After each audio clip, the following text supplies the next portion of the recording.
and the marginalized. But Mr. Speaker, the funds that were given is so little that we cannot do much. Therefore, for example, the county like Isiolo and Lamu, we unfortunately have only 2 constituencies, and that makes it such a challenge to reach out to these vulnerable groups. Therefore, Mr. Speaker, my biggest appeal is to, instead of just establishing a fund, let us establish a seed fund that the youth can borrow as a grant instead of the current fund like youth fund that is a loan. Mr. Speaker, due to lack of opportunities and employment, the youth of this country have ventured into so many illegal activities. In the county of Isiolo, Mr. Speaker, we are dealing with a rise of radicalization. We have had youths joining the illegal groups of Al-Shabaab. Many of them have left this country to go to Somalia. And when you follow it up, Mr. Speaker, these are not youths who are not educated. Some of the youths are youth who have gone to school, they have gone to university, but they cannot get employment opportunity, and they get frustrated. Mr. Speaker, the issue of drug, unfortunately, my county of Isiolo is ranking number 2 to Lamu. Again, because the youth there, when they go for interview, they are told they must have 3 years experience. Mr. Speaker, where do you get the 3 years experience if you cannot even get an internship? Every other day I move from one office to another looking for internship, but it is so difficult to get. Therefore, Mr. Speaker, youth unemployment is a disaster, and I request this honorable House to declare it so. Thank you so much, Mr. Speaker. Okay, then we will go to another Rehema, but this time it is Hassan Rehema, member for Tana River County. That is gender balance. Well, I thought, oh yes, I mean, I am trying to balance between parties, and I know Hassan Rehema is definitely not in the same party with the other Rehema. But I am going to balance. Don't you worry, honorable members. Allow the ladies to speak. Proceed. Allow the ladies. I mean, honorable Baya, please. I mean, it's always ladies first, and you know that. Proceed.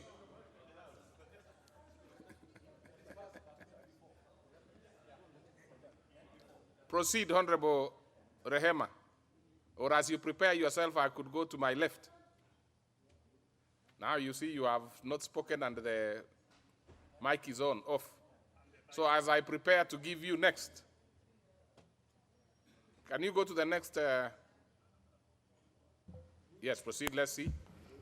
Asante Bwana Spika, nasimama kuunga mkono hoja ya leo ya ukosefu wa ajira kama janga la kitaifa. Nataka kuzungumzia hili swala wa ukosefu wa ajira kwa watoto wetu. Jambo la kwanza, ukosefu wa ajira umefanya watoto wetu kupotea. Hata tumepata kuona ukosefu wa ajira umechangia watoto wetu wengine kuenda kuwa Al-Shabaab, wamekuwa majambazi hapa nchini, ambapo si jambo zuri kwa taifa. Hata ni aibu kubwa sana. Bwana Spika, nataka kuongezea nikisema ukosefu wa ajira hapa nchini unachangiwa na mambo mengi sana. Mambo mengine ni kama vile vikwazo wakati wa ajira. Tunapata wakati kazi zinatangazwa, watoto wanaekewa vikwazo vingi. Kwa mfano, unaambia mtoto awe ana experience ya miaka 10 ndio aweze kuajiriwa. Atakuwaje na experience wakati yeye hajawahi fanya kazi mahali popote? Inamaanisha tunawafungia hawa watoto nje ndio waweze kukosa ajira. Atakuwaje na experience wakati wewe umemtilia vikwazo ya kuwa lazima awe na makaratasi mengi na masertificate mengi ya kumwezesha yeye kuweza kuajiriwa? Hana kazi huyu mtoto, na unamwambia aende kwa kufanya clearance kwa watu wa HELB, kwa watu anti-corruption, na hata hana hizo pesa za kwenda huko. Watoto wengine wanatoka kwa jamii maskini sana, ambao hawezi kuwa hata na pesa hata kidogo ya kuweza kujitetea nazo. Watoto wengine especially wale ambao wanatoka kwa sehemu za mipakani, kwa kimombo ambao wanasema the border districts. Hawa watoto utapata kuwa mnawatilia vikwazo, wao wenyewe wanasoma kwa hali ya shida, ambapo hata wakati wanapofanya mtihani matokeo yao hayawi mazuri.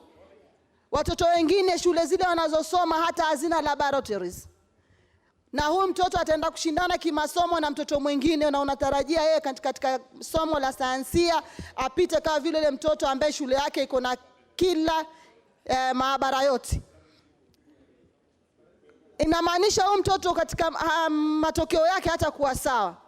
Unakuja unamwambia wakati anafanya interview awe na grade sawa na yule mwingine, ambapo pia hii inawafungia watoto wengine nje.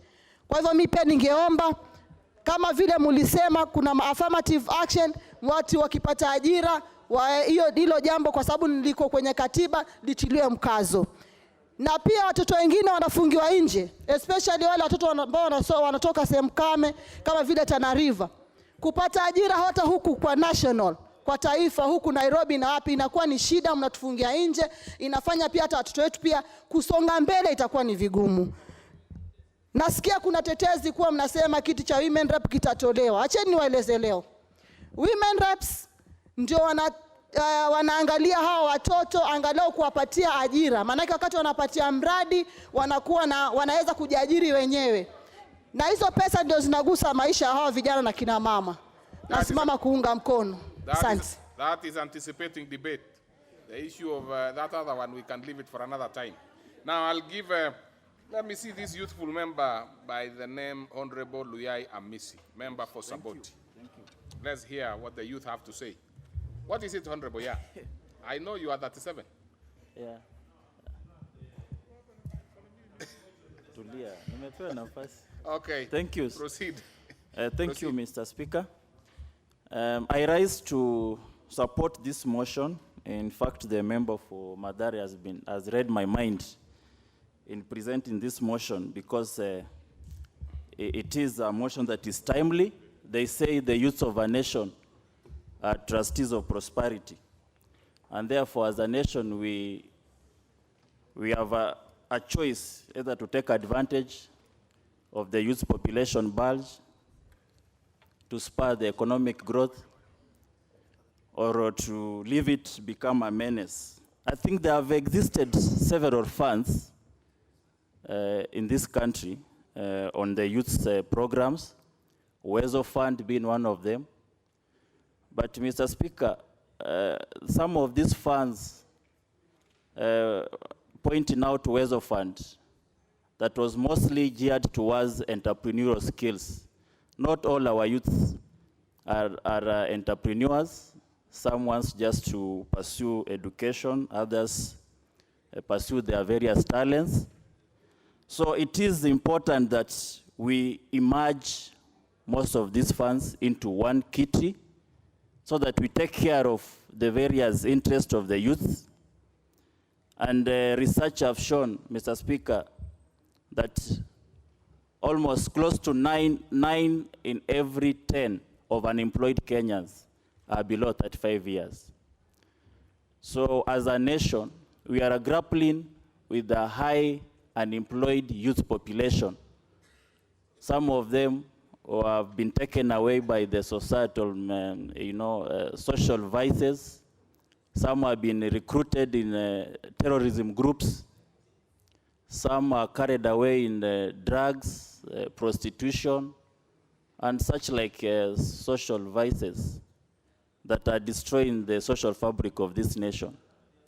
So, Mr. Speaker, it is timely that as a nation, we must think critically on how to harness the potential of our youth.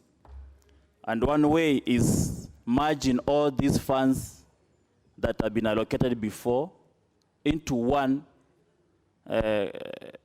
constituency fund, maybe managed by an authority, and they do exist an act called the Social Assistance Act.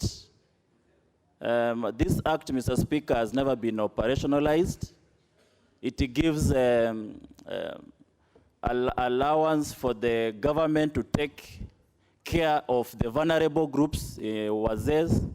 The youth are also vulnerable. Mr. Speaker, if you have pesa kwa wazee, why don't we also have pesa kwa vijana? Because all these groups are vulnerable. And now it is important that we declare this as a national disaster, and not just declaring, but having a national conversation around it, so that we are able to take care of the youthful force that forms an integral part of our nation. And when we talk about Agenda 4, the President Uhuru's government has focused on manufacturing as one of the Agenda 4. And we cannot talk about manufacturing if we not take care of the many youths who are supposed to be skilled enough. Now, Honorable Amisi, there is a complaint from this other side of the House that there is no Agenda 4. There is only Big 4 agenda. Yes, whether they're small or big, they're all important. So let's call it the Big 4, for the satisfaction of my colleague. And all in all, let us not lose the sight. What is important here is that it touches on manufacturing. And for us to achieve milestone in that Agenda 4, the Big 4, we must be talking clearly about equipping our youth with necessary skills in production. And therefore, some of these funds, National Fund for the Youth, will be used to take care of training institutions to equip our youth. Your time is over, and therefore, I'll be giving up 3 more members, and please, the members should utilize less than 5 minutes so that we can achieve all the 3 of them speaking. I will start with you, Honorable Iya, then come to Honorable Pukose here, but it has to be less than 3 minutes, please. I'm trying to proceed, please. Mr. Speaker, I want to thank you for this opportunity to speak on matters of the youth. Mr. Speaker, the issues of youth in this country need to be looked at from a different perspective. Well, I support this motion, but I still feel very strongly that we do not have a holistic approach to the youth unemployment in this country. You see, sometimes I think that our economists in this country have not really taken time to study the problem. The youth can be divided that youth, one, we have youth who are supposed to be in school who are not in school, and therefore add up to the unemployment rate. They are not in school because they are unable to pay their fees and therefore transit to the next level. And therefore, they leave school to start looking for work. Even from class 8 or grade 8, they are already looking for unemployment. And therefore, they add to the percentage. There are youth in this country who should not be looking for employment by pursuing education. And therefore, we would remove a huge chunk to ensure that government in its planning, it plans such that we improve the transition rate from high school to university and from primary school to high school. That way, we will reduce the number of youth and youth who become delinquent in this country. Youth funds is a very political way of trying to solve the youth problem. But in developed countries, in countries where which have really created jobs, look at a holistic approach to the economy and labor, and say that we need to put more youth into employment instead of giving them money for things that they are not even able to do at that age. Now, what we need to do is to ensure that we have a Marshall Plan for the youth. As we grow the economy, we should be able to grow the number of jobs. This economy, the Kenyan economy, is not creating jobs. And that is where the problem is. Young people need to finish university or college and go to unemployment. Now, I want to give you a few examples. At the coast of Kenya, we have a huge resource in tourism. But today, the decline in the tourism sector in this country has forced many young people not to be able to get jobs. and has forced out so many people from their jobs. Why? Because there's no deliberate investment by this government into tourism. And therefore, you have almost a 5 trillion economy at the coast, which is dead. Why? Because there hasn't been a proper planning on how to grow the tourism sector. If the tourism sector is grown, I can tell you in each year, we'll be able to put over 500,000 youth in jobs. The fishing industry. Please wind I'm winding up. The fishing industry in this country, especially at the coast, can put in employment over 100,000 youth in a year. But if we are looking for shortcuts and political solutions to the youth problem, then we'll end up talking about the same thing each year. But I think this government needs to have a Marshall Plan for youth employment and job creation. I thank you, Honorable Mr. Speaker. Thank you, Mr. Speaker, for allowing me to make a contribution to this very important motion. Mr. Speaker, the issue of youth unemployment in this country is a very serious issue that needs to not just to be talked about, but we need to look for ways of how this issue can be solved. Mr. Speaker, with the advent of the new constitution and devolution, unfortunately, it has balkanized this country such that even creating the opportunities for the youths has been a problem, because those who are beneficiaries within the county governments are either from the community of who is the governor or they are close friends of who is the governor. And that has created a big problem, because today, youths in this country do not know where they even will be able to get employment. Even with the issue of tenders, we've created bottlenecks that has made it very difficult for even youths to access tenders. Even the percentage that we say it is for youths, which there is a law in this country to that effect, it's not being implemented, because we've created bottlenecks for these youths so that even for them to access those tenders, it's very difficult. Look at even the issue of ACBO and others. They have to pay annual fee. Even for them to be able to apply for any document for them to access tenders, they have to pay money. And NCA, all the other areas, they have to pay money, which is making it very difficult for these youths to access tenders.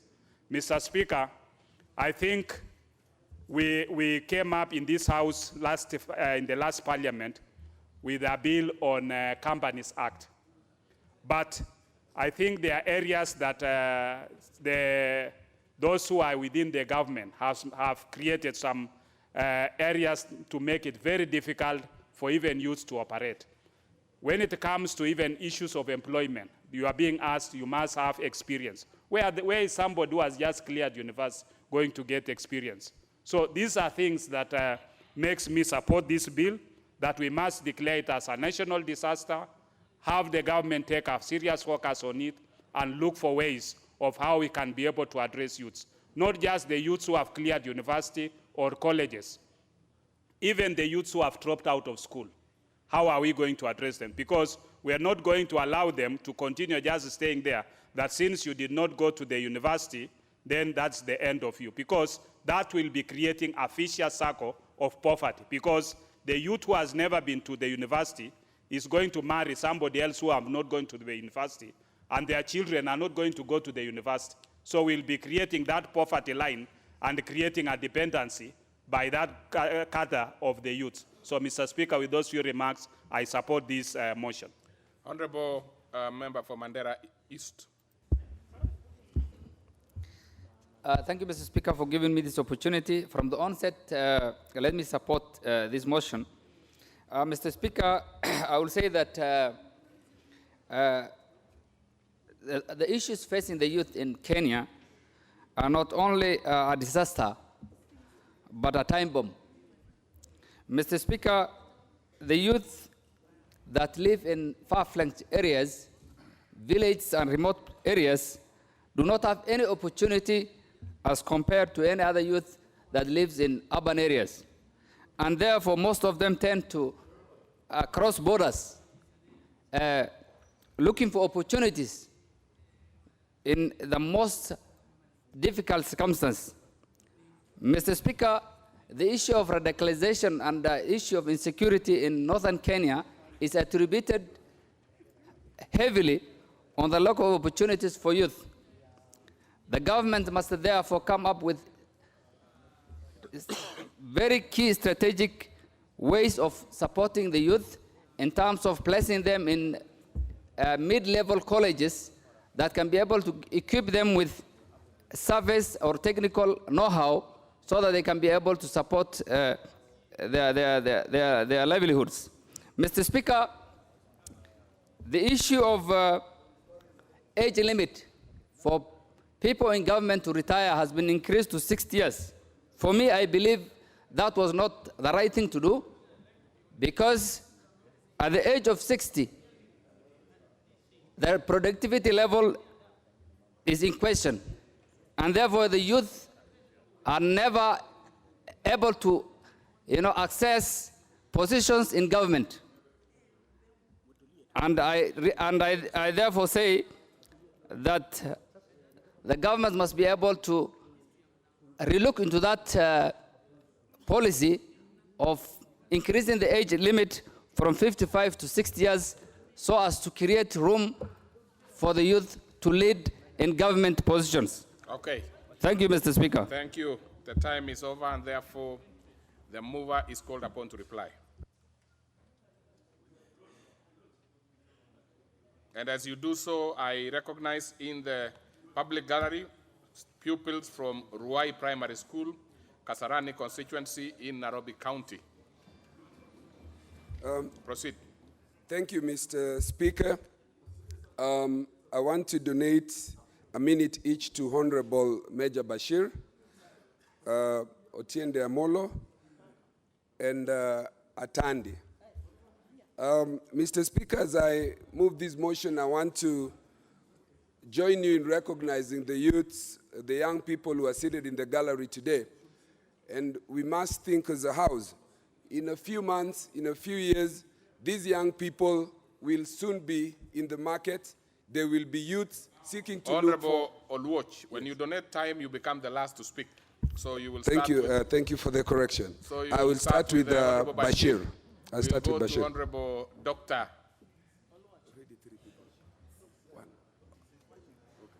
That's Bashir will be the first one.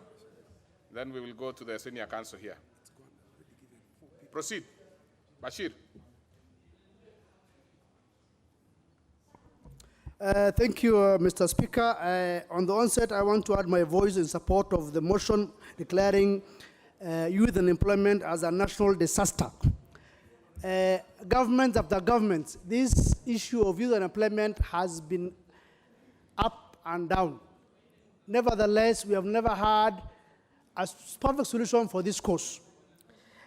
For me, as I support this motion, I want to go further and probably urge the government to pay any youth who has finished college or university a stipend until they get employment. This way, it will encourage the government to ensure that youths are absorbed.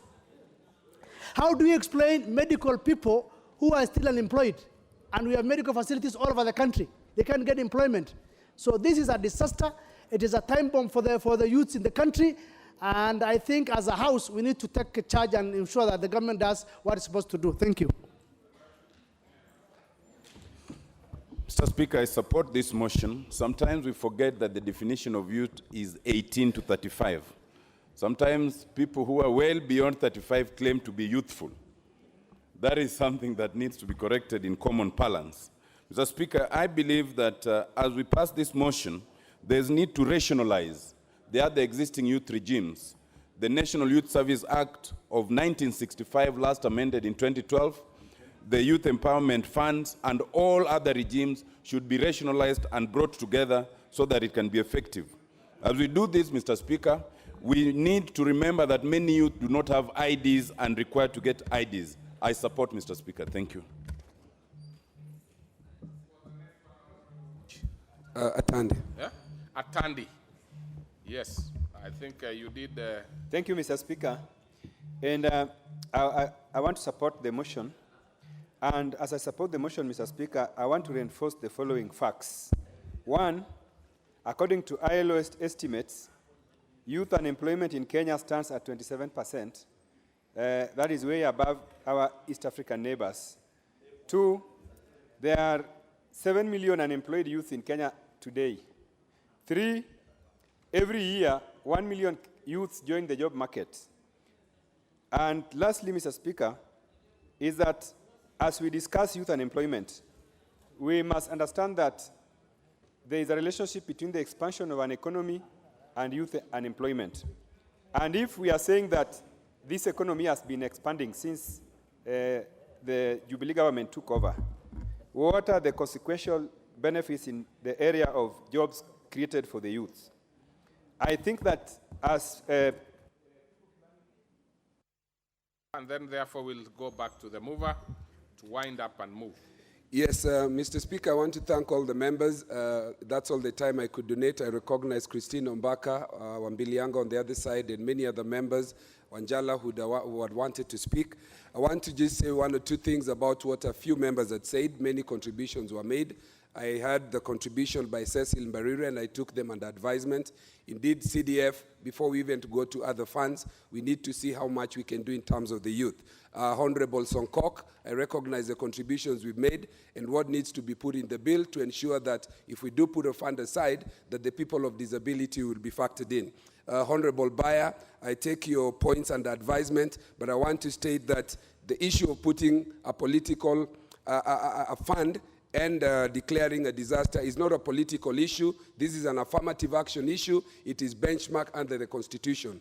We want to also recognize what Otiende Amolo said and say that in the bill, which is in final form almost, I want to amalgamate all the laws, Social Assistance Act, the National Youth Authorities Act. We also have the Social, the NYS Act, and also the Sports Act, where we have a fund there which some people now want to move to somewhere else, and I have proposed that that fund, the sports funds which brings together lottery and gaming taxes, should now be put in the Youth Act to be able to help the youth to create sports academy, polytechnics, and other skills acquisition. And so as I wind up, Mr. Speaker, I want to say that youth in this country should be encouraged to dream big.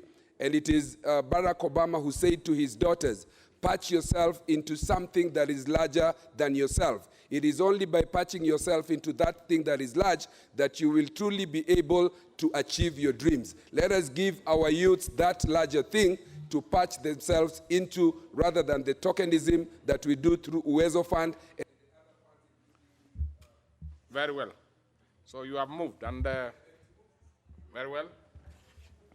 And since I can confirm that we have the required quorum, I proceed to put the question, which is that aware that 75% of Kenyan population is under 35 years of age, and that overall employment among youth is 55%, cognizant of the government plan in the Big Four agenda aimed at creating 1.3 million manufacturing jobs by 2022, appreciating the Article 260 of the Constitution defines youth, while the Public Finance Act, National Government Affirmative Action Fund Regulation 2016 creates basic structure that supports affirmative action for youth, aware that Appropriation Act 2018 Youth Empowerment Program was allocated a paltry sum of 7,352,220,651 million. This House urges the government to declare the youth unemployment as a national disaster and further establish a national youth fund of at least 5% of the national revenue collected each year to be administered by an authority or commission for purpose of youth empowerment and employment. Will as many as of that opinion say aye? Aye. Many as of a contrary opinion say nay? The ayes have it. Next order. Order number 9, motion, strengthening of rehabilitation schools in the country. Honorable Jomo Washiali Benjamin of Mumias East. Proceed. Yeah, I thank you, Mr. Speaker. Mr. Speaker, I raise to move that, aware that several buildings in government secondary schools in the country have had fire instances in this year, many of which being, as an instance, attributable to students' delinquency further aware that the learning in the affected schools has been severely interfered with, disturbed that the number of students arrested for allegedly burning or conspiring to burn school buildings around the country continue to rise, cognizant that these students are aged below 18 years, therefore fall under the category of juvenile offenders, further cognizant that Article 53(1) F of the Constitution provides that every child has the right not to be detained except as a measure of last resort, and when detained, to be held for the shortest appropriate period of time, separate from adults, and in conditions that take account the child's sex and age, appreciating that Section 18(2) of the Child's Act provides that a child offender shall be separated from adults in custody, further appreciating that the Children Act 2001 advances the protection of children from any action deemed hazardous or likely to interfere with the child's education, health, among others, deeply concerned that the delinquency tends to lead to adult crime, thereby encouraging the possibility of a lifelong criminal career if not managed appropriately. This House resolves, Mr. Speaker, this House resolves that the national government puts in place administrative measures to ensure that child offenders are not remanded or incarcerated in adult remands, and strengthens the existing rehabilitation schools in the country as a measure to ensure delinquent adolescents are effectively rehabilitated while making them accountable for their crimes committed. Mr. Speaker, just for clarification, rehabilitation schools are sometimes known as approved schools. Mr. Speaker,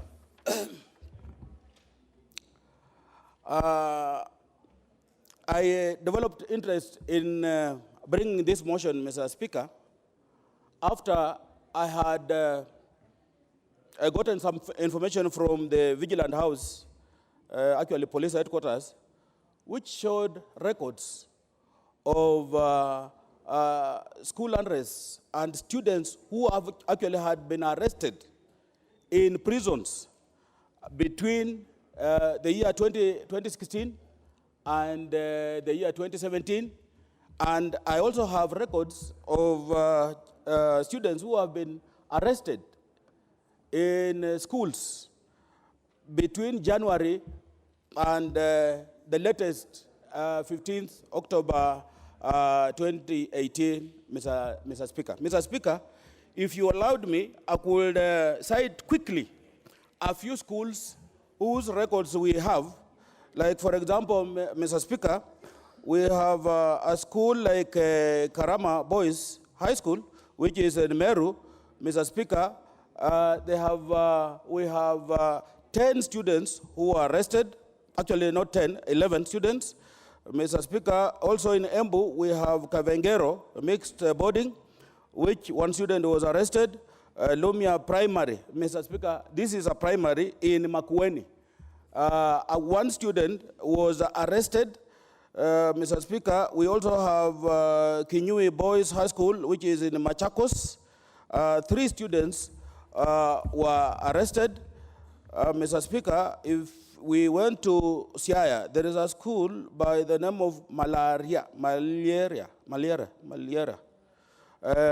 13 students were arrested. Mr. Speaker, in the same Siaya. There is obviously no school by the name Malaria. Maliera. Maliera. Yeah. Then there is Usenge, 6. There is Ukwala, 11. There is Rangala, girls, 2 students. Bondo teacher.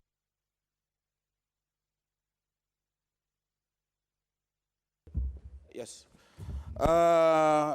In Kisumu, we have Ngere School. 10 students were arrested. Homa Bay, Oriwo, 4. Kisi, Nyakeo, 15 students. If we went to Trans Nzoia Friends School, 1, there is also a school in Trans Nzoia, St. Mark's, girls, 8. We have in Nakuru, we have Shinas girls, 14. In Njoro, boys, 25 students were arrested. And Mr. Speaker, it goes on and on and on and on. In total, we have quite a number of students who were arrested in adult cells. Mr. Speaker, in the year 2016 alone, around the counties, a total of 435 students were arrested. And really, this is a very huge number. In 2017, Mr. Speaker, 108 students were arrested. Mr. Speaker, I am sure that going by what is happening, maybe this year, the 2018, the students may be more, the ones who will be arrested. And the reasons why these students cause unrest, some reasons are as mild as lack of attention from school administration.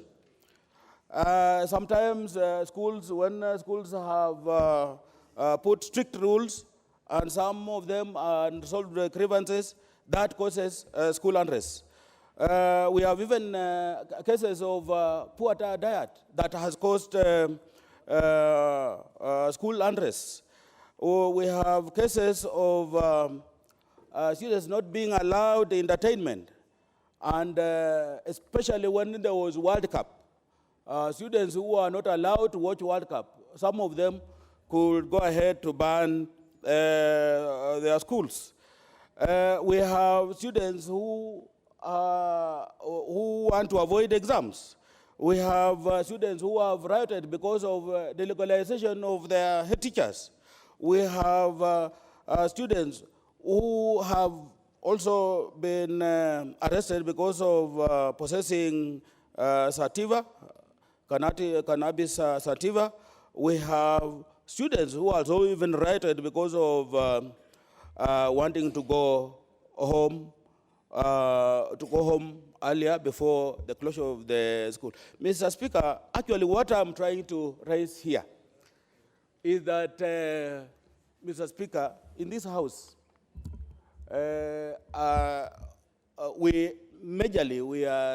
most of us are parents, if not all. Maybe just a few of us, including those who had a wedding recently, they may not be having children who are school going. But most of us are parents, Mr. Speaker, and the reason why I brought this motion, Mr. Speaker, that as parents and as former students also, Mr. Speaker, we have many reasons why students may behave how they were behaving, Mr. Speaker. There is the aspect of peer pressure. You know, when students growing up, anybody is growing up, chances that his colleagues may have influence on the way he behaves or she behaves, Mr. Speaker. And that's why, Mr. Speaker, we must look at these issues as also parents and also former students who were in these situations before. Mr. Speaker, we also have had issues of crowd behavior. You know, Mr. Speaker, when you are in a crowd, chances are that you may behave differently from your normal self. And that's why, as a parent and as leaders of this country, we must also be able to be considerate, Mr. Speaker. Mr. Speaker, you should also realize that this is the age that we have a lot of internal Mr. Speaker. And some of these changes will easily affect, because like boys, that's when they start self-realization. And in the course of doing this, Mr. Speaker, you find them behaving differently. And therefore, Mr. Speaker, that's why I have come before this House, and I am actually requesting my colleagues that in as much as we would appreciate that the students are wrong to do what they have done, but we must always give them a second chance as parents, because of what you've seen. Chances are that it may not be actually intentional for them to behave the way they have behaved. And therefore, Mr. Speaker, I am urging my colleagues to assist me. Sorry. Mr. Speaker, I am requesting my colleagues here to help me put pressure on the government to consider sending these students to rehabilitation schools. Mr. Speaker, at the time of independence, we had schools known as approved schools. And these approved schools are schools that will take care of students who have behaved in a manner that requires a bit of correction. And that's why I was requesting the House to help us put pressure on the government so that we can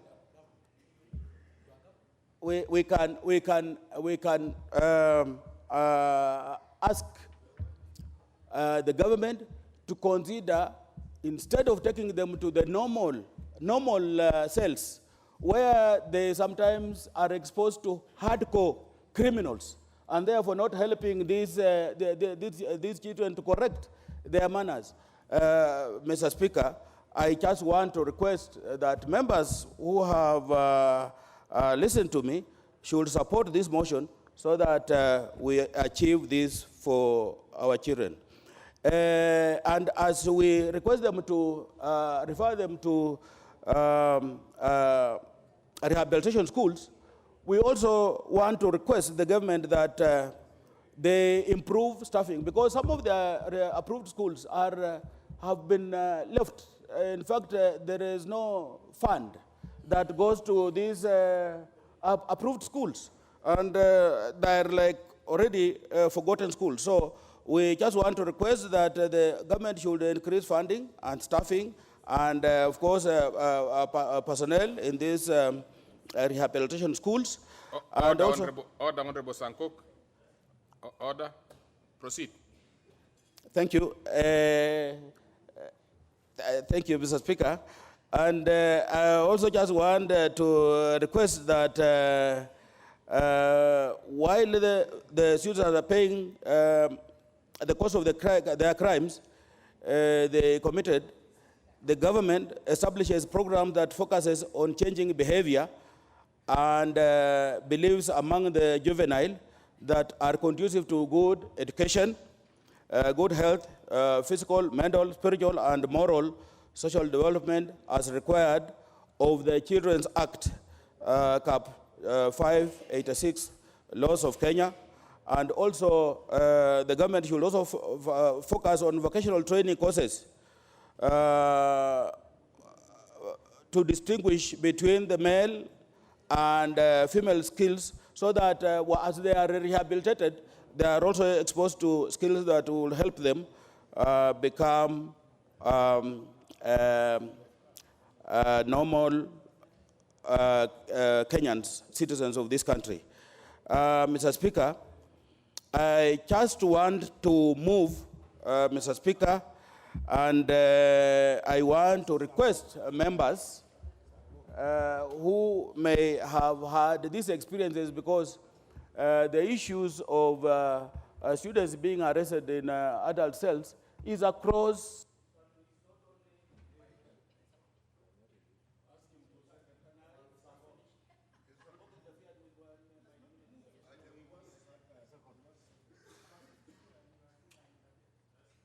Well, We'll give you just some 30 seconds to move. So that, Yes, the yes. member I can just want to request members to support this motion so that we can be able to give an opportunity to our students to be corrected so that they can be good citizens of this country.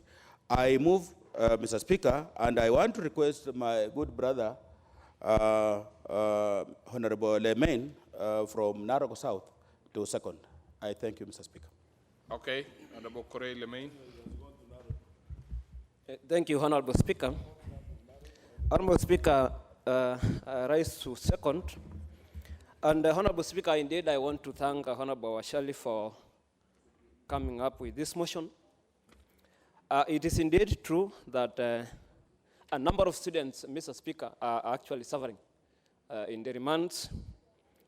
And Honorable Speaker, even as he said it, even in his final remarks, that it might not be, Honorable Speaker, it might not be the best way to correct those particular students.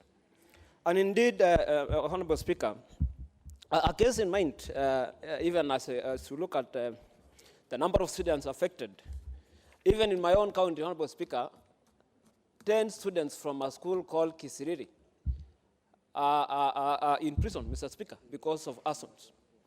And I think if measures are put in place, Honorable Speaker, there are better ways of rehabilitation other than putting those particular students, Honorable Speaker, in the same cells with the so-called hard criminals. Mr. Speaker, indeed, putting them there, by the end of the day, is hardening them instead of correcting them, Mr. Speaker.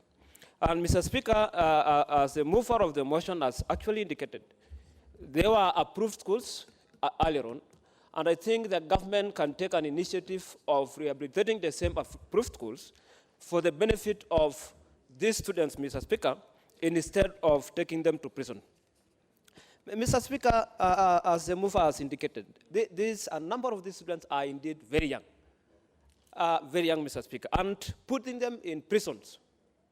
By the end of the day, Mr. Speaker, we are developing young Kenyans, and by the time they will move out, Mr. Speaker, they will not even appreciate the value of life. And by the end of the day, Mr. Speaker, they will have what you call a mental disturbance. Mr. Speaker, and therefore, I want also to request my colleagues that we support this motion for the benefit of the younger generation in this country. Mr. Speaker, I second. Very well. And so I propose a question, which is that aware that several buildings in government secondary schools in the country have had fire incidences this year, many of which being arson incidents attributable to students' delinquents. Further aware that learning in the affected schools have been severely interfered with, disturbed that the number of students arrested for alleged burning and conspiring to burn buildings around the country continue to rise, cognizant of the fact that the students are aged below 18 years, therefore fall under category of juvenile offenders, further concerned that Article 53(1)(f) of the Constitution provide that every child has a right not to be detained except as a measure of last resort, and when detained, to be held for the shortest appropriate period of time, separate from adults, and in conditions that take account of the child's sex, age, appreciating that Section 18(2) of the Children's Act provides that a child offender shall be separated from adults in custody, further appreciating that Children's Act 2001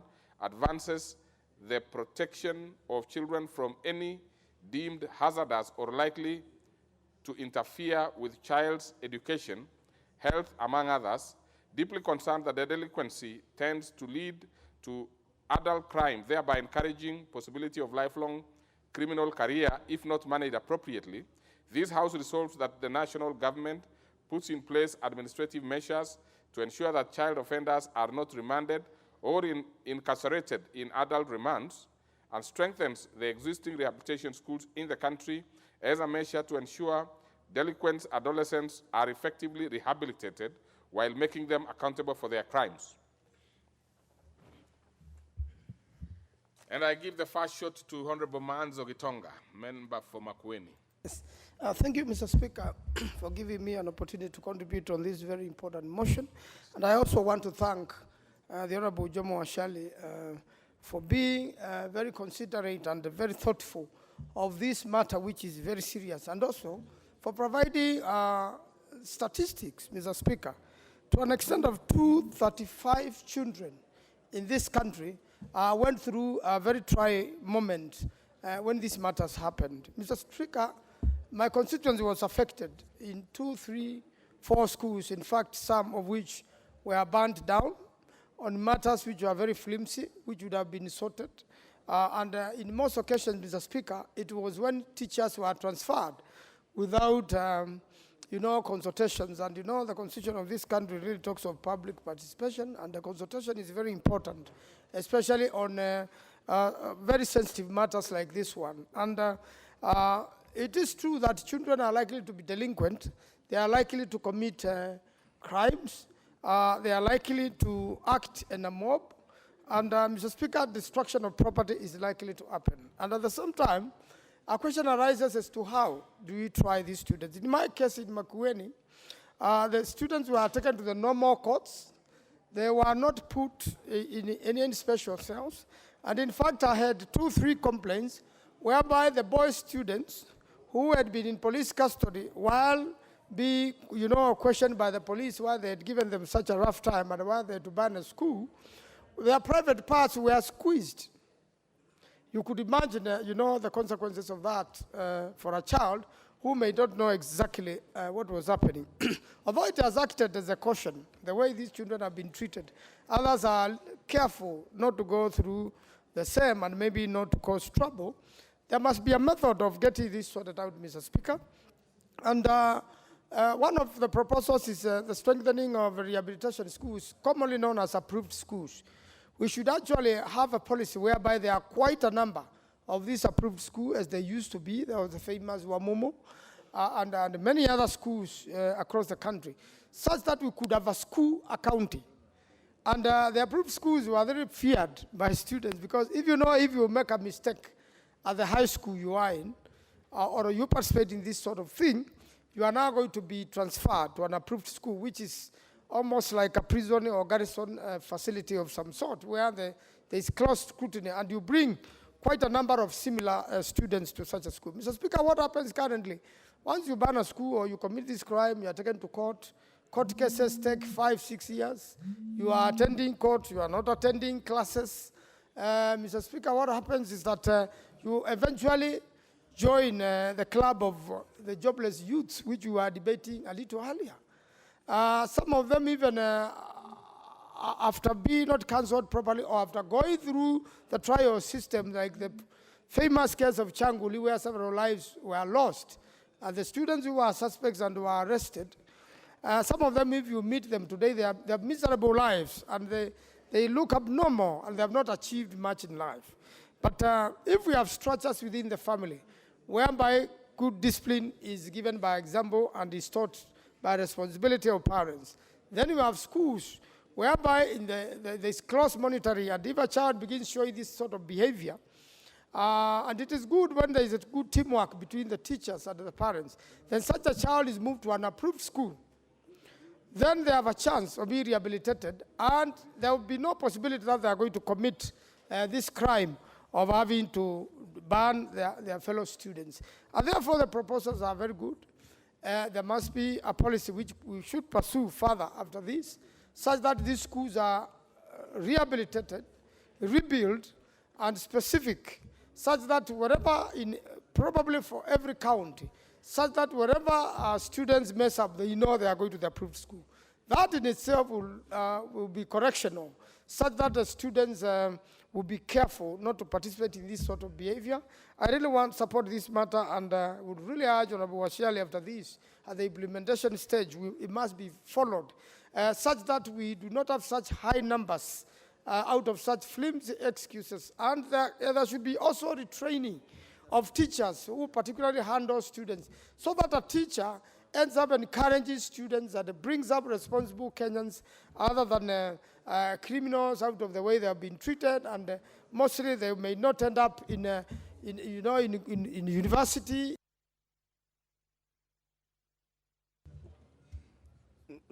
The Honorable Manzo, you know the time for this debate is usually 5 minutes. Very well, I'll allow you 1 extra minute. But members note that it's just 5 minutes. Proceed.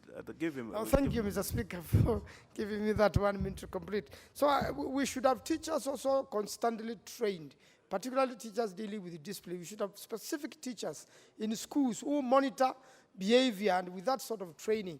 And constantly the principals of schools also come together when they have those annual meetings. They have a session on this, on how to deal with this. And finally, CCTV monitoring in schools will even correct a lot of behavior and a lot of factors. And this is a hot debate, Mr. Speaker. I believe the government has to do something. I support, and I urge members to support this very, very important debate and motion. The Honorable Sankok.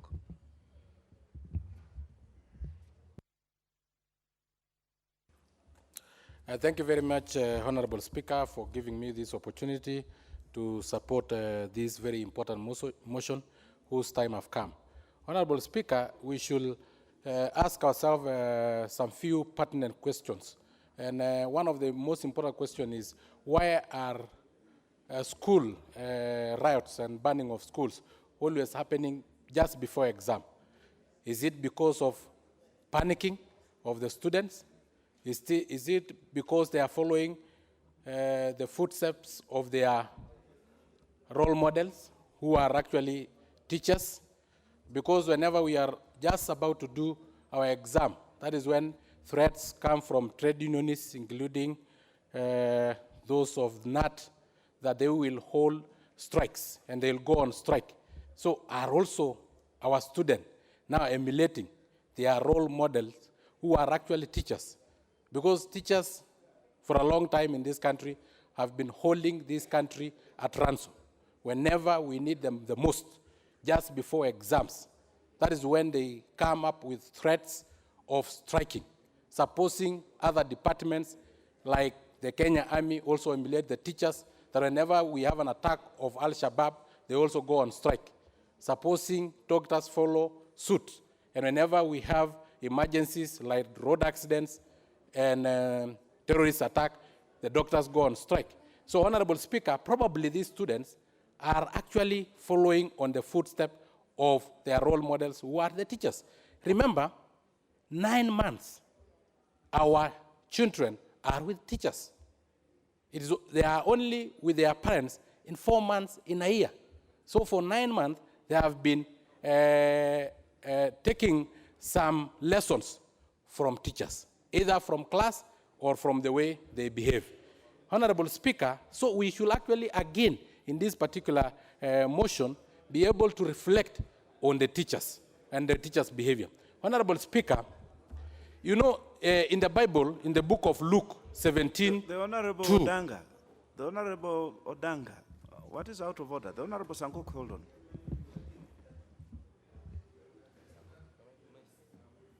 Members' consultations seem to be quite high. Thank you, Mr. Speaker.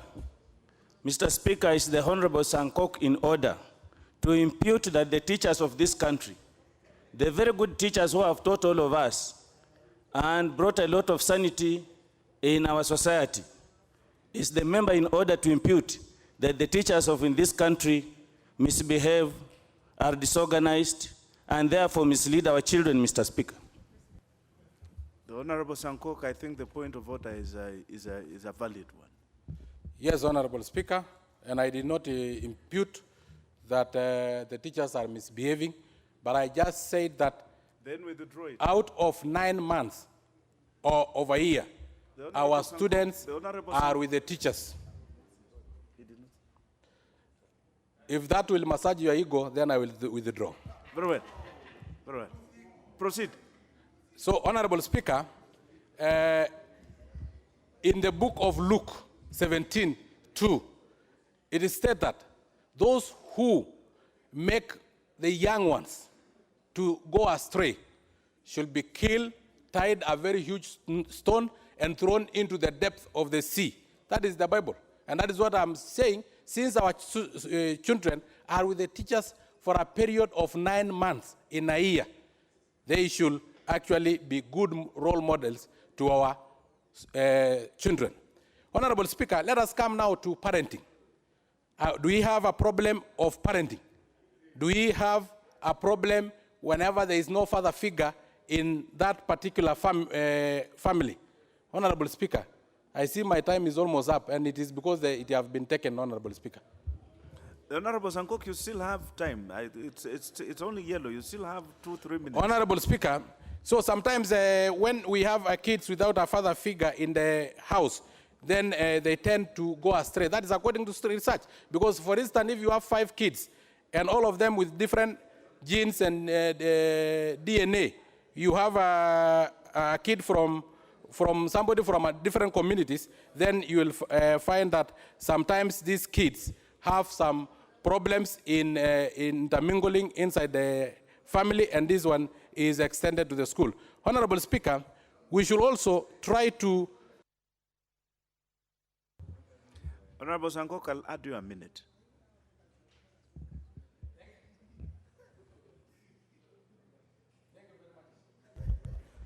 Thank you very much, Honorable Speaker. We should also see where the government should come in, because why are hard drugs available in our country? Why are bars set some few meters from our schools? It is the government to regulate and make sure that hard drugs, alcohol is not available next to schools. It is also time, Honorable Speaker, I think, apart from having approved schools, it may also be time that the country rethink the issue of corporal punishment. Because, Honorable Speaker, while there were corporal punishment in school, then strikes and banning of schools were few, and they were sparsely placed. They were far much apart. But now, Honorable Speaker, without corporal punishment, you find that there is increase in banning of schools and all these strikes. So, Honorable Speaker, as a former student leader in the University of Nairobi, I do support that we should have a proof school for our students so that we give them a second chance. The Honorable Sankok, clearly you have been in positions of leadership for a very long time. It is a compliment to you. We shall now have the Honorable Dworo Mbaka, member for Siaya. Thank you, Mr. Speaker, for giving me this opportunity to contribute to this motion. It is true that young people today are going through a lot of problems, and the burning of schools are an indication that something wrong with young people. There are a lot of crimes committed by young people. And worldwide, this is not a new thing. Young people normally are going through a stage where they're rebellious to society. They find glory in burning schools, in beating women, in stealing, in drinking. These are what they admire. They admire wrong things. And they commit crimes. They don't care about schools. And I've been telling some young people that burning a school as a crime, it's like burning a church, because a school is where young people are modeled. That's where their personality is developed, and that's where they learn values of society. But to burn a school is a huge crime. Punishment is required for all this. While we may not want to remand them in jails because they're young, we need to, we need to sensitize them and make them follow the right path. Still, we need to punish them. There are those that are constantly committing crimes, even if you counsel them, even if you talk to them. They are still drinking, they are still beating people in the villages. What is wrong with arresting them and imprisoning them at least for 2 years? Because as I see this motion, it is saying that we should not imprison them, that they should not go to jail, that we should actually just take them to approved schools. These approved schools don't seem to exist. Long time, when I was a teacher, I used to hear that there were approved schools where young boys and girls would be taken. But today, I don't hear of them. their teachers are not even there to help them and make them, into good people. So I do not know how are we going to get the approved schools when teachers are not even there to help them change their character. I think that is the first thing that we need to do. By simply deleting the idea of taking them to prison and just going to approved schools, to me, is not enough. Some of these young people are extremely, extremely dangerous. They need simply to be taken to prison for a year or two to learn something. In any case, prison or jail is always a very good thing. People learn skills from there. They come out as carpenters, as trained people in various areas. The Honorable Ombaka. Yes. You seem to be on the arguing the line that these juvenile offenders should be taken to prison. But the Constitution is the very one that has said that they should not go to those prisons. So unless you are proposing to amend the Constitution so that we can take these juvenile offenders to prisons, that line is not available. I think the motion as it is saying it is our duty as this parliament to provide guidance and funding to build this Boston and these juvenile homes so that these children can be given the skills that they require. I think that is the line of argument that the mover actually is pursuing. Proceed, the Honorable Mbaka. Okay. I just was attracted by what is written here, that child offenders are not to be remanded or incarcerated in adult remands. Of course, adult remands are not good for them. They are young, but at least they should be taken to remand. There, I expect that within a remand area, they are trained, they come out as completely changed people with new values, people who are ready to survive or work with the society. The idea of counseling them is critical as well, because these are young people really who need parental guidance and constantly being reminded on to adopt values of society. Even within a school system, that should be part and parcel of their training. A child being in school should always learn that good manners is good. But where they go overboard, I think punishment is necessary. That's my contribution. I'm not saying that they should not be punished. I'm saying they should, and values should be inculcated in them, but they're simply... Very well. The Honorable Ombaka, I think what we are all saying, that the motion is saying that we should find ways within what is acceptable worldwide, how to deal with delinquent children, so that we don't also, by punishing them, we make them worse than they really were, or expose them to things that are not to be children that are not to be subjected to. We shall have the Honorable Njende Malulu, the member for Malaba. Thank you, Mr. Speaker. I think this motion is timely, Mr. Speaker, because maybe the first questions we'll be asking ourselves are, how come currently crime rate is so high amongst our children in school who are below 18 years? And one of the reasons is that these rehabilitation centers or approved schools have collapsed. And because of this collapse, the children who used to be identified, for example, when they're still in class 2, class 3, class 4, or Form 1, who used to be identified early enough that they are problem children, you see, they will be then taken to such schools for socialization. And Mr. Speaker, if we do not actually rehabilitate these centers, then the country is likely to lose the child in this country. Because why I'm saying so, when you go around, even us as MPs in our capacities, you realize that the family has completely failed to socialize the child. How have we failed as families? You see, most of us as parents, we are not there for our children. I'm sorry, Dr. Songok is talking of single parenthood is a problem. to this. Songok, it's not true. You see, some of us are parents, both of us are there, but the father is an absentee father. He's not there for the child. And even the mother is also not there, so you as well not existing in that family. And because of this technology also, the children have assumed that they are so intelligent, they are so super to the parents, so they don't listen to the parents. The school has also failed. The school has failed that in such a case that some of the teachers, because of the pressure they have, teaching so many subjects, the workload in schools, they have no time for the children, unlike our times. And then the society in general. You see, I remember when we were growing up, you see, the larger society would actually control us, would socialize us, would correct us. But currently now, this individualism, children are left on their own, and that's why they have such a kind of problems in schools.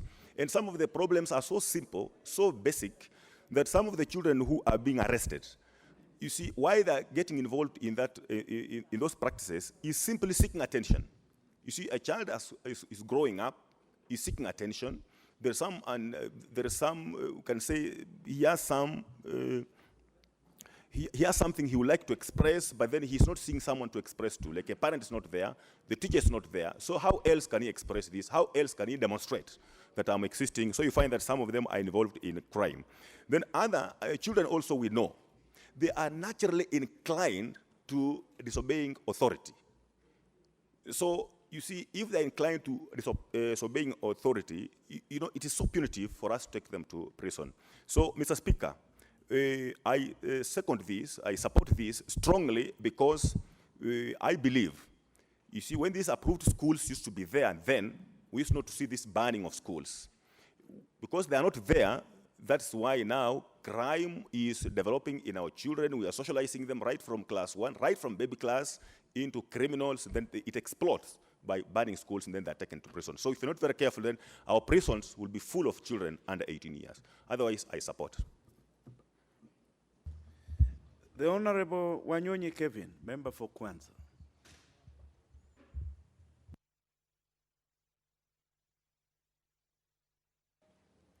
Mr. Speaker, I want to take this opportunity to thank Honorable Washali for bringing up this motion.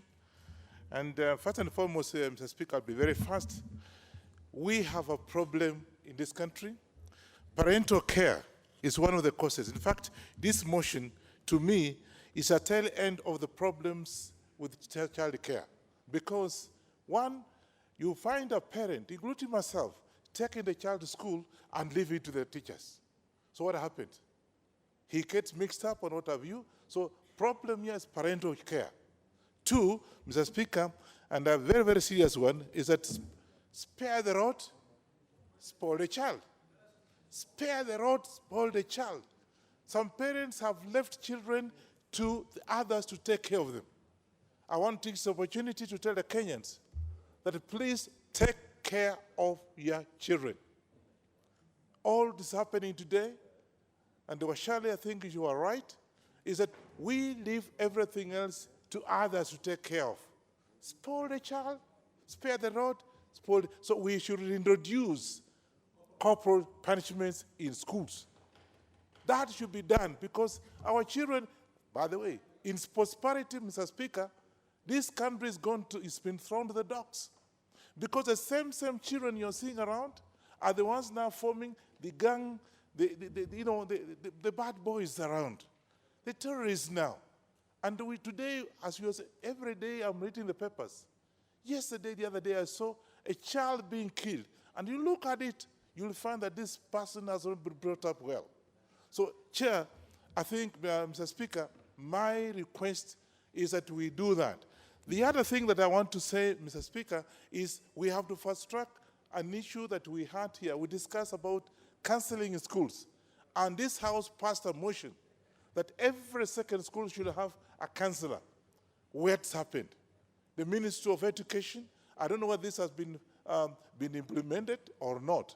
So we want, again, as a remedy to these problems, let's have counseling, which actually we passed a motion here that every second school must have a counselor by the sponsor. If it's PAG that sponsors that particular school? Do you have a counselor from that particular religion? If it's a Catholic, then let's have a priest actually acting as a counselor, so that we have some of these problems detected before they go out of hand. That again is a motion that this House and I took part, and we agreed that that should be done.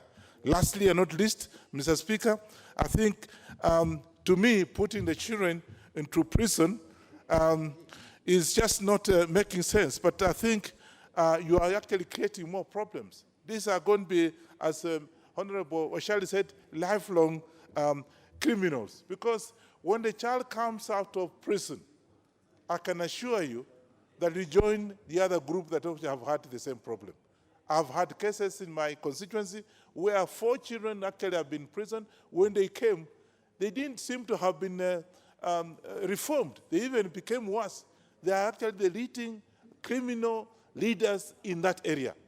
And therefore, we are not doing anything by putting these children to prison, because all we are doing is you are just perfecting them so that they become even more dangerous than otherwise. So, Mr. Speaker, putting these children to prison, to me, is not a solution. The solution is that have the counseling, so that instead of actually putting them in prison, you have them counseled. And by the way, the counselor should be able to detect that this particular child is a bad child, so they can be able to correct, and if possible, be able to correct. The other thing is that, Mr. Speaker, school management normally call for the parents to come. And I can assure you, Mr. Speaker, that from my own record in my constituency, most parents don't even attend those meetings. And therefore, you find that school management is actually having a problem because they can't even communicate with the children. And therefore, again, these are notice to the parents. If you are a parent and you are called to go to school, you should go to school to be able to understand problems in this particular school. And therefore, I think, again, it's a lesson. But as we pass this motion, Mr. Oshali, I think Mheshimiwa Oshali also fast-track the counseling, because we passed that motion in this House. I don't know if it was last year or the other year. I can't remember, but that was done. So all the sponsoring religious... The Honorable Kevin Wanyonyi, your time has run. I think you have said what is important, that sparing the road. Very well. The Honorable Hulu for order, member for Isiolo North. Mr. Speaker, I'd like to thank Honorable Oshali for bringing this motion, which I support. Mr. Speaker, as a country, I think we are alive to the fact that we are having a lot of misbehavior among our children, especially in high schools. We cannot wholly blame our students for their misbehavior. Part of the reasons why we are observing upsurge in misbehavior in our schools could be attributed to what happens at home and generally in the society, as well as in the school environment. There are lapses in terms of parenting at home. I think if we are frank with ourselves as parents, we should appreciate this. We also have situations where the schools are not managed properly, poor governance, poor student-teacher relationships, inadequate counseling in our schools. I think we have discussed this before, where counseling departments in our schools are not functional. Where they are functional, probably the students are not getting adequate counseling, and so on and so forth. We also have situations where drugs actually find their way into our schools. And of course, you cannot blame students for this. This is something which probably can only happen if there is laxity on the part of school administration, and especially those who are supposed to provide security for the schools, and so on and so forth. Now, juvenile crime is, of course, a serious issue in our country. As to whether a child, the child is in school or not, as long as the child is below 18, should be sent to a remand home or to an approved school. That decision normally lies with the judicial officers. But I think as legislators, we should be aware that we have very few rehabilitation schools. And these few schools are also ill-equipped to deal with challenges of rehabilitating delinquent students of current times. I think most of these institutions were set up during colonial times, and they are also concentrated in high potential areas. For instance, we have 11 juvenile remand homes under Children's Department. We also have 10 schools for rehabilitating children who are, after assessment, who are sent to rehabilitation schools for rehabilitation. But, Mr. Speaker, you realize that these 10 schools, 8 are for boys, 2 are for girls. But if you see where they are located, most part of the country, actually, if you look at the whole of northern Kenya, we don't have a single rehabilitation school. So you can imagine if a kid, misbehaves in Moyale, which is at the far end towards, actually on the border of Ethiopia, the only thing which can be done if he is to be referred to for rehabilitation schools for corrections is for him to be the closest, is actually in Nyeri County. So you can imagine, the same happens to as students in Mandera, in Garissa, in Tana River, and so on and so forth. And therefore, Mr. Speaker, as I support this motion, I think we need to seriously think about how best children can be provided with opportunities for them to, change their behavior and so on and so forth through placements in rehabilitation schools. But these schools themselves need to be adequately funded. Those who are managing these schools, the teachers in these schools need to be trained afresh so that they are properly equipped to deal with the modern students. I think the students of yesteryears are different from the current generation of students whom we are having, some of whom are actually even more advanced in terms of their thinking and their creativity, which is misdirected and to commit crime compared to even their parents. And therefore, as I support, I would like also, as part of what comes out of this motion, for these schools to many more correctional facilities to be put up in the regions where we lack these facilities, particularly in Upper Eastern, Northeastern, part of Coast, and part of also Upper Rift, and so on and so forth. Thank you very much. Very good contribution. The Honorable Washiali, I hope you are taking notes that these institutions, as members are contributing, it is clear that they are not seen. The few that are there are dilapidated. They have fallen into disarray. And probably with where we have expanded our education system, it may be actually proper that we also expand this Boston and this kind of schools so that they can take care of our children. We shall have the Honorable Duolo Adhiambo. Thank you, Mr. Speaker. I'd like to support this motion for the following reasons, Mr. Speaker.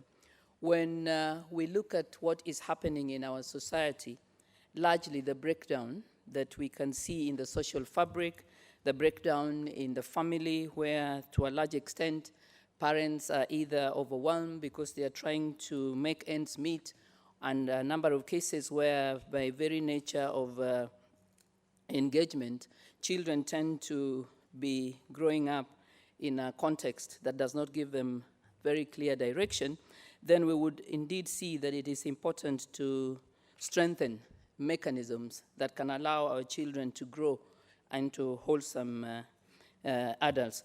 Mr. Speaker, when we are thinking about rehabilitation, we are really talking of how to restore our children who, for one reason or another, emotional or otherwise, have veered off the desired way of engagement.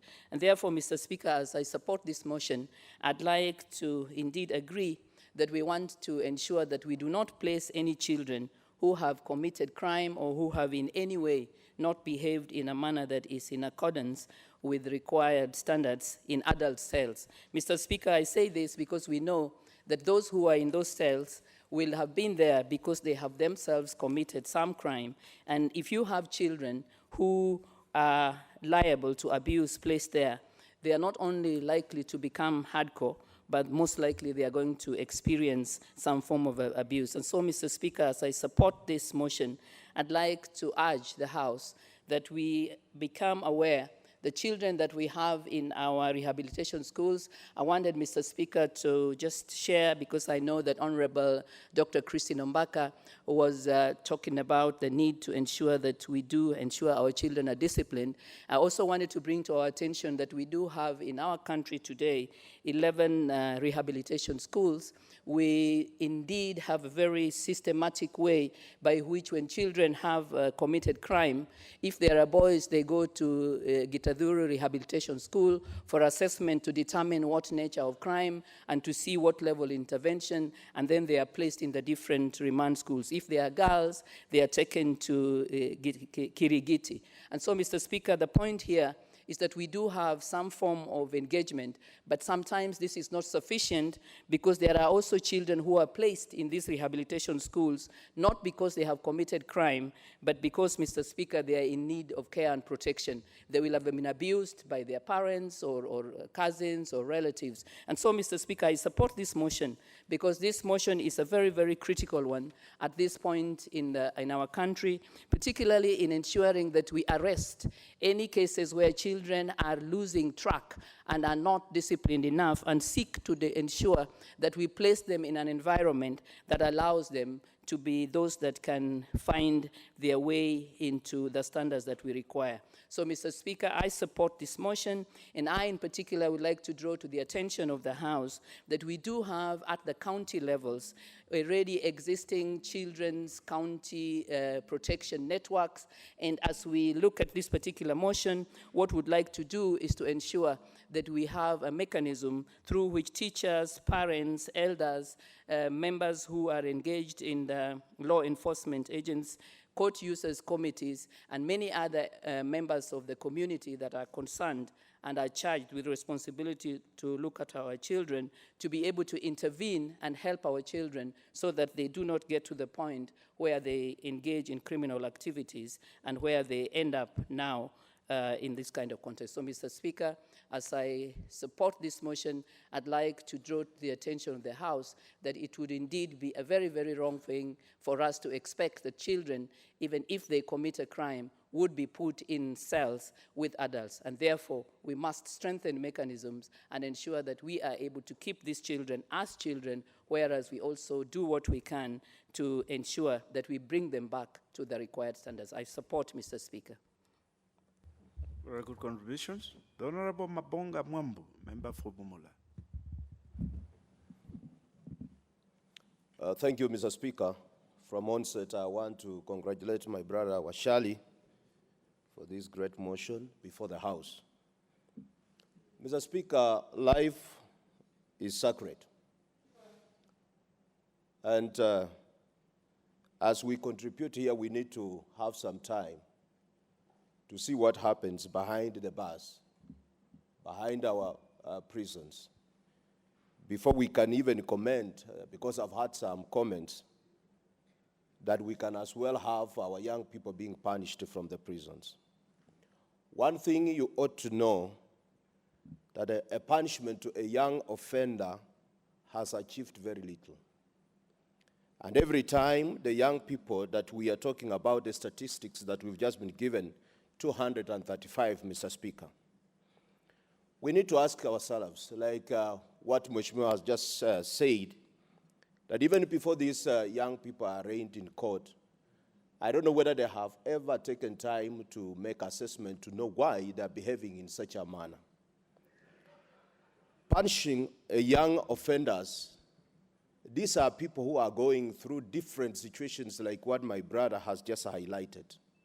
The environment of young people right now, when they are brought up, is not the same environment we were brought up. Some of us, we had time to sit with our parents. We had time to sit with our grandparents.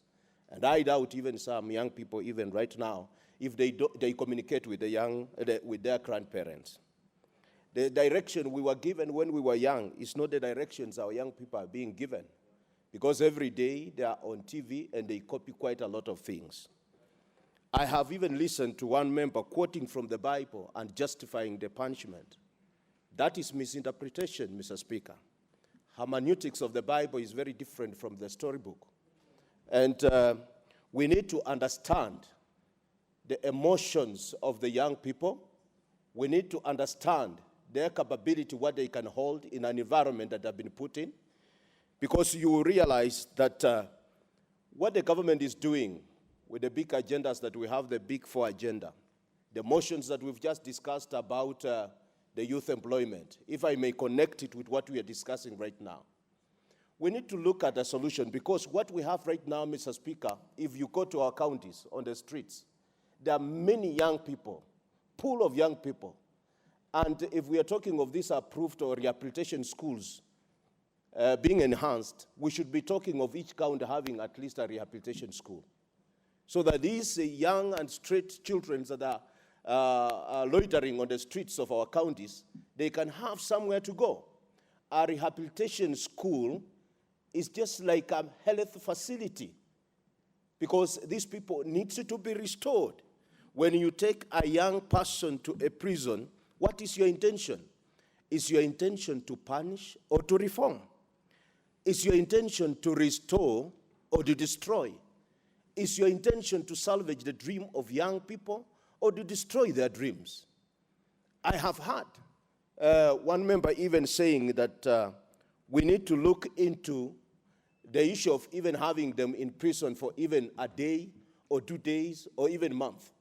One thing you ought to know, that these children, when they're in school or in college, let's talk of children who are in high school. These are children who are below 18 years. They're in an environment where a teacher is always with a book and probably with a chalk. But now from there immediately you transfer that child to a prison where the caretaker has a gun holding a gun. You know what comes in the mind of this young child? He knows now I'm a criminal, and therefore I have to look for mechanisms on how to defend myself. So as we discuss this, Mr. Speaker, I would request my brother, first of all, to make a follow-up. We talk of counselors. Not just counselors, we have some pastors in schools who are giving counseling services, yet they're not trained. We need professional counselors in our schools and ensure that the counseling services that are being given are valid, so that we reduce this backlog on the streets of our towns. Thank you, Mr. Speaker, for giving me time to contribute to this great motion. Very good contributions. The Honorable Mboko Hamitsi, member for Likoni. Asante sana Mheshimiwa Spika, na mimi pia nasimama kumuunga mkono kakangu Mheshimiwa Jomo Washiali kwa sababu ya kutuletea hoja kama hii. Na mimi nataka niseme ni kama amejua mwambao wa pwani na hata katika constituency yangu mambo ambayo yanajiri wakati huu. Kwa hakika vijana wengi wameathirika sana na mihadarati. Na mambo ya mihadarati yamefanya vijana kuingia katika magenge haramu. Magenge haramu na hata kuingia katika magenge ya ugaidi. Na sisi kama Wakenya na kama viongozi tumefanya machache sana kuhakikisha ya kwamba umma wetu wa vijana hawa wadogo tumeweza kuwanasua. Na kabla hatujazungumza mambo ya kuwanasua vijana hawa ama kuwabadilisha tabia, tujiulize katika taifa letu, je, hizi institution ama taasisi ambazo zinaweza kubadilisha watoto wetu tabia ni ngapi? Kuna kaunti tumeweza kujua ya kwamba pia hazina taasisi hata moja ya kuweza kubadilisha tabia za watoto hawa. Na pale ambapo kuna taasisi unapata hakuna walimu, hakuna wale washauri, na hata pia hakuna vifaa. Na utapata ya kwamba pia ni taasisi ambayo mipangilio yake imechanganya watoto wa kike na watoto wa kiume. Hivyo basi kuwafanya watoto wa kike pia kuweza kuathirika na mambo ya ubakaji. Mimi nataka niunge mkono sheria ambazo zinasema watoto wadogo ambao ni chini ya miaka 18 wasiekwe rumande ama jela pamoja na watu wazima. Kwa sababu mara nyingi wanapowekwa katika sehemu kama hizi, badala ya kubadilika tabia, wanaendelea kuwa sugu. Kwa sababu sehemu kama hizo, kwanza wale watoto wadogo ambao wamepelekwa pale, wale watu wazima ama wazee ambao wamekuwa jela kwa miaka mingi, huweza hata kuwatumia kwa njia mbaya kama kuwalawiti. Tumepata kesi nyingi sana ambazo watoto wadogo ambao wamepelekwa jela wameweza kulawitiwa, hivyo basi kuhatarishwa maisha yao. Nataka tujiulize kama Wakenya, sasa hivi mahakama yetu imejaa kesi nyingi sana na utachunguza katika kesi hizo, kuna kesi za watoto wadogo ambazo bado ziko katika mahakama zetu. Vile vile pia tunapata jela zimejaa watoto wadogo, na jela zimekuwa na msongamano mkubwa sana, mpaka ya kwamba imekuwa ni athari kubwa kwa Wakenya wengi ambao wanawekwa katika jela kama zile. Hii ni njia moja ya kuweza kuhakikisha ya kwamba katika kupunguza kesi ambazo ni ndogo ndogo za vijana wadogo, na pia kupunguza vijana wadogo kuwa katika majela na kupunguza msongamano, lazima tuongeze taasisi zinazofaa katika kunasua vijana wetu. Vijana wengi wanaoingia katika mambo kama haya, wengine ni kwa sababu pengine familia zao zimeweza kuachana, mama na baba wamekuwa mbalimbali na wameacha majukumu yao juu ya watoto. Wengine pia ni wazazi ambao wamekufa, kuna majanga ya ukimwi, wazazi ambao pengine wote wawili wamefariki, mtoto amekuwa anarandaranda, hana wa kumwangalia, ndiposa anaingilia mihadarati, anaingilia katika magenge kama haya. Je, swala la ushauri tunalifanya kwa njia inayofaa ama tunalifanya tu kuambiwa ya kwamba tumefanya? Tukiangalia hata katika shule zetu, walimu wa ushauri ni wachache. Utapata shule nzima unaambiwa mwalimu wa ushauri ni mmoja, na shule hiyo ina watoto zaidi ya 500, zaidi ya 800. Je, mwalimu huyu mmoja atamshauri nani, amuache nani? Lazima swala la ushauri na walimu wa ushauri wawe wa kutosha, ndiposa matukio kama haya ya kuweza kuchoma shule watoto watawacha. Vile vile lazima walimu waweze kubadilisha riwaya, kwa Kiingereza tunasema an alternative narrative. Riwaya ya kwamba mtoto ambaye ni mtundu anakuwa ni adui ya mwalimu ama anatengwa, anawekwa kando. Riwaya kama hizi hazitasaidia watoto kama hawa. Lazima walimu wale watoto watundu ama ambao wameingilia mihadarati, kwanza wawafanye marafiki, wawaeke karibu, wawapatie ushauri, ndiposa tutapata ya kwamba hatutakuwa na watoto wahalifu kama hawa. Nataka nizungumzie jela zetu, tunazijua zilivyo, rumande zetu tunazijua zilivyo.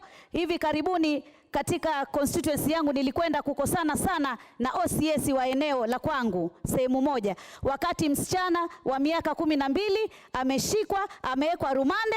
Kuna wazee, watu wazima, wanaume wako katika chumba hicho, msichana wa miaka 12 amewekwa chumba kama hicho. Je, jamani, hapa tuna The Honorable Mishi, you will have an extra minute to wind down.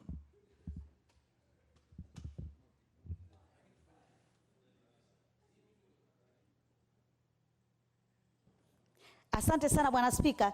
Ndio nasema sasa tunahatarisha watoto kama hawa ambao watakuwa wasichana wako katika rumande, na kina baba watu wazima wako pale pale, kwa sababu tunajua hisia ni tofauti, na wakati jinsia mbili zimekutana mahali kama pale, kwanza huwa kuna giza, hakuna mwangaza wowote, na pia ukiangalia mambo yake yalivyo, basi mambo mengi hutokea pale kama pale.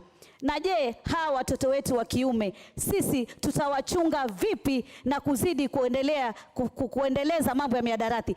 Huku katika jela zetu na rumande zetu tunapata kuna wale wafungwa sugu ambao wao wanakuwa vichuzi wa mihadarati, na vijana wanapokuwa pale, mbali na kuacha mihadarati, bado wanazidi kuwa na mihadarati. Unapata sigara zinauzwa, sigara zinatiwa mihadarati na zinauzwa, na hata maofisa kadhaa kuweza kuhusika kabisa kuweza kufikisha vitu kama vile katika jela kama hizo. Kwa hivyo ni lazima tuangalie upeo mkubwa sana, tupige msasa na tujue vijana ambao ni zaidi ya 70% tutawanasua vipi, tutawasaidia vipi, na bila ya kufanya hivyo kuanzia chekechea mpaka katika shule za upili zetu na pia katika vyuo vikuu, basi jamii hii ya taifa la Kenya itaangamia na hatutaweza kuwa na vijana ambao wataweza kusimamia taifa letu na kuendeleza maendeleo. Asante sana Mheshimiwa Spika, naunga mkono hoja hii. The Honorable Jaldesa Dida, member for Isiolo. Thank you, Mr. Speaker, for giving me an opportunity to contribute. I also like to join my colleagues in thanking Honorable Washiali for bringing this very important motion. Mr. Speaker, as a parent of school-going children and as a leader, I rise to support this motion, Mr. Speaker. Mr. Speaker, as parents, we really face a lot of challenges dealing with the teenagers, and I really understand the number that has been quoted by Mheshimiwa, that about 235 children were arrested. Mr. Speaker, this is because children do encounter a lot of challenges, from peer pressure, from technology advancement, Mr. Speaker, from adolescents' pressure, from poor parenting, Mr. Speaker, from negligence, from absentee fathers, Mr. Speaker. The challenges are massive. We cannot just finish the challenges. Therefore, we will not be right as leaders and as parents to condemn our children, much as not to say that we should also encourage this negative vice, Mr. Speaker.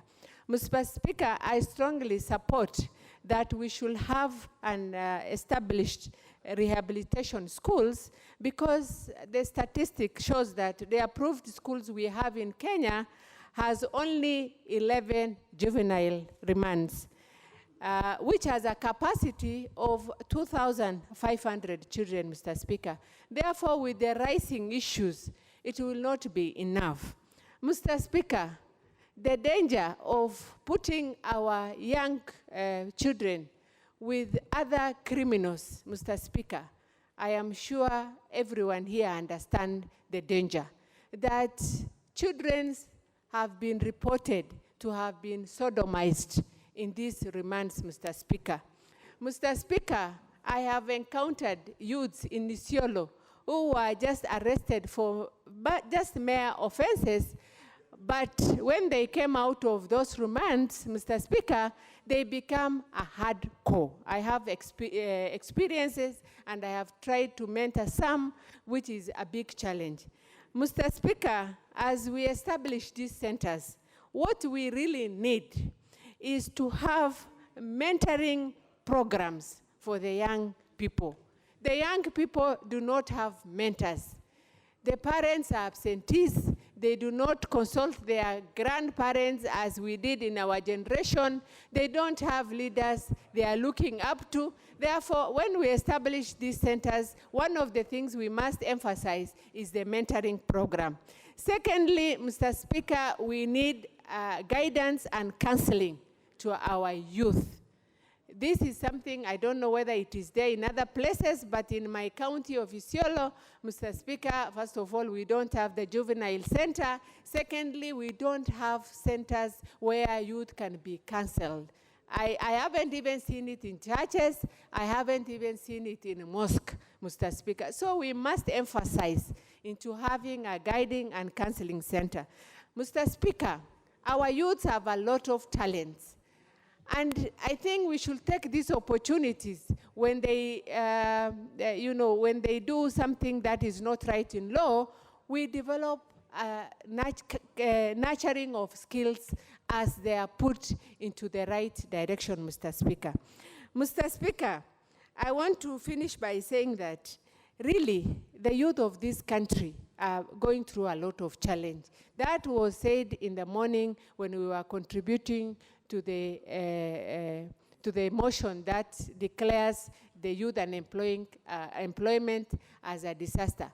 Mr. Speaker, if we follow it up with Mheshimiwa Washiali's motion, Mr. Speaker, we are likely to have our country back. But as it is, Mr. Speaker, when I go around, I see a lot of negative voices, and it really breaks my heart, especially issues that are to do with youth.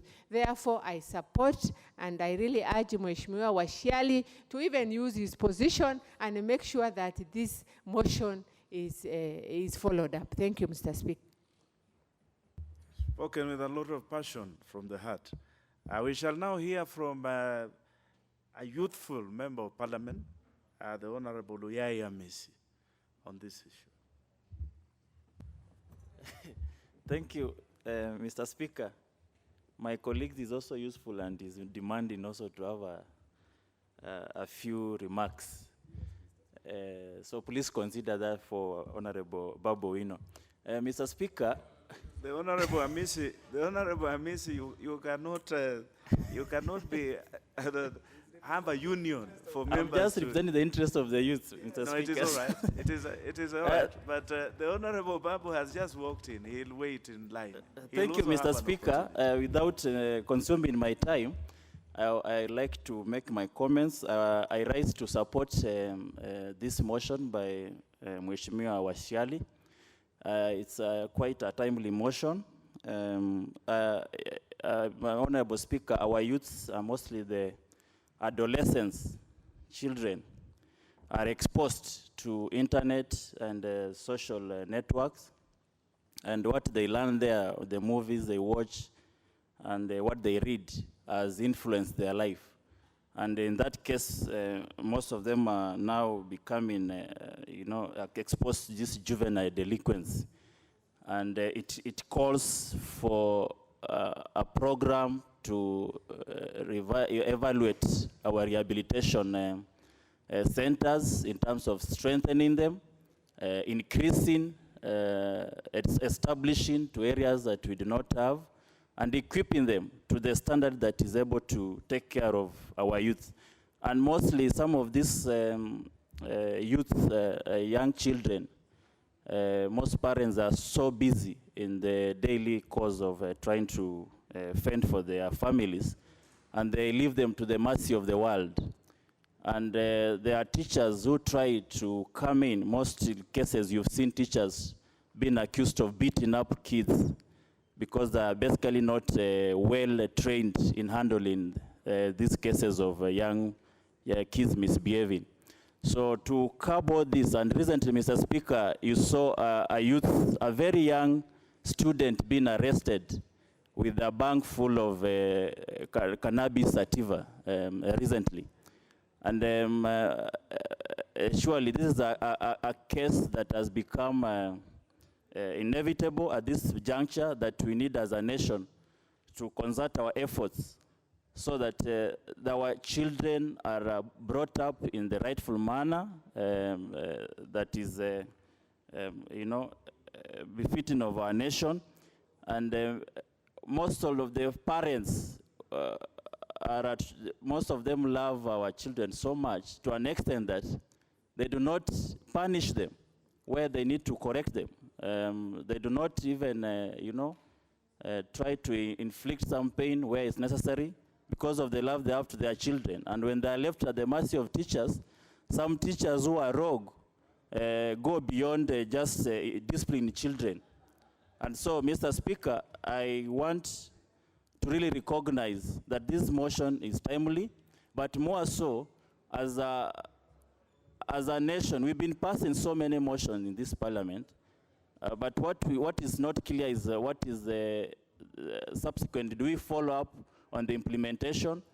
Because it's one thing to pass the motion and another one to follow up whether the motion clearly has some legislation to it, so that there is passed and also observed, so that we don't just be a parliament that just passes a motion and we sit on them. We need to also look at how we've passed so many motions since the beginning of the year, but we have a clear framework upon which we can, try to know that they are well, looked at and implemented. Thank you, Mr. Speaker.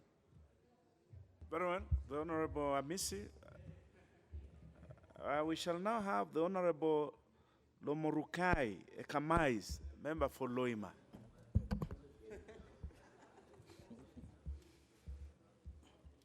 Thank you, Honorable Speaker, for giving me this chance. Honorable Speaker, I will start by recognizing my honorable colleague, Mr. Jomo, for bringing this very important motion. Honorable Speaker, indeed, the cases of or incidents of arsons across the country have become so many, and this surely puts us in a awkward situation in trying to determine or research what is really happening across the country. In mid-80s, when some of us started schooling, the cases of arsons was so rare, you could not even experience one. This means there is something wrong. Maybe both the parents and even the government are sleeping on their job. Honorable Speaker, the implementation of the motions we pass here, like the motion of creating counseling centers in all institutions such as primary schools and secondary schools. If that motion was implemented, we wouldn't have at this particular time be talking on actually trying to create more centers, because that motion was passed. So there is a need for the implementation committee to be following some of these motions so that we avoid repeating the same issues, Honorable Speaker. Honorable Speaker, if you try to recall what happened in Lokichogyo some month ago, that one of the students who was chased out of school went into the village and came back with a gun and killed more than 5 other people in school. This surely tells us the kind of scenario our children are now living in has really gone berserk. We need really to do something. We need to support this very important motion, because this motion also tries to tell the courts that they need to enforce even the laws that touch on the children, especially the Children Act. What is entailed there is what the courts should follow. They should not just be jailing the children below the age of 18. They need to find the right places for them. This is what makes it critical that we create more centers across the country, even in places such as Turkana County, or in places such as Kibish. If an arson incident happens there, to me, I think it will become hard even to transport those that have acted or created or burned the buildings. So I think there is a need really to consider putting more centers across the country in places where even the probation centers are not there. So, Honorable Speaker, I support this motion strongly, and I am just asking that we need to be implementing the motions we passed there. Thank you, Honorable Speaker. The Honorable Member for Loima, the way to follow up these motions is any of the members here, including the movement, including yourself, the Honorable Member for Loima, you can take it up and transform it into a bill so that the House can then now effectively implement it. But having said that, I wish to recognize in the presence of the public gallery visited students from Kiburu Primary School, dear constituency, who have come to observe the proceedings of the Honorable House. They are welcome to observe the proceedings of the House. And I will take this opportunity to give this opportunity to the Honorable George Kariuki, member for Ndia, to make his contribution now. Thank you, Mr. Speaker, for giving me an opportunity to contribute to this very good motion, and to also recognize once again students from or pupils from Keboro Primary School, dear constituency. And Mr. Speaker, this is part of my mentoring program, which is very much in line with the motion of the day. Mr. Speaker, I'm very happy to contribute to this motion, and we know very well that rehabilitation centers are not and should not be punishment centers. These are centers where children should be remolded back to the society and be able to fit and learn, go back to school, and be productive citizens.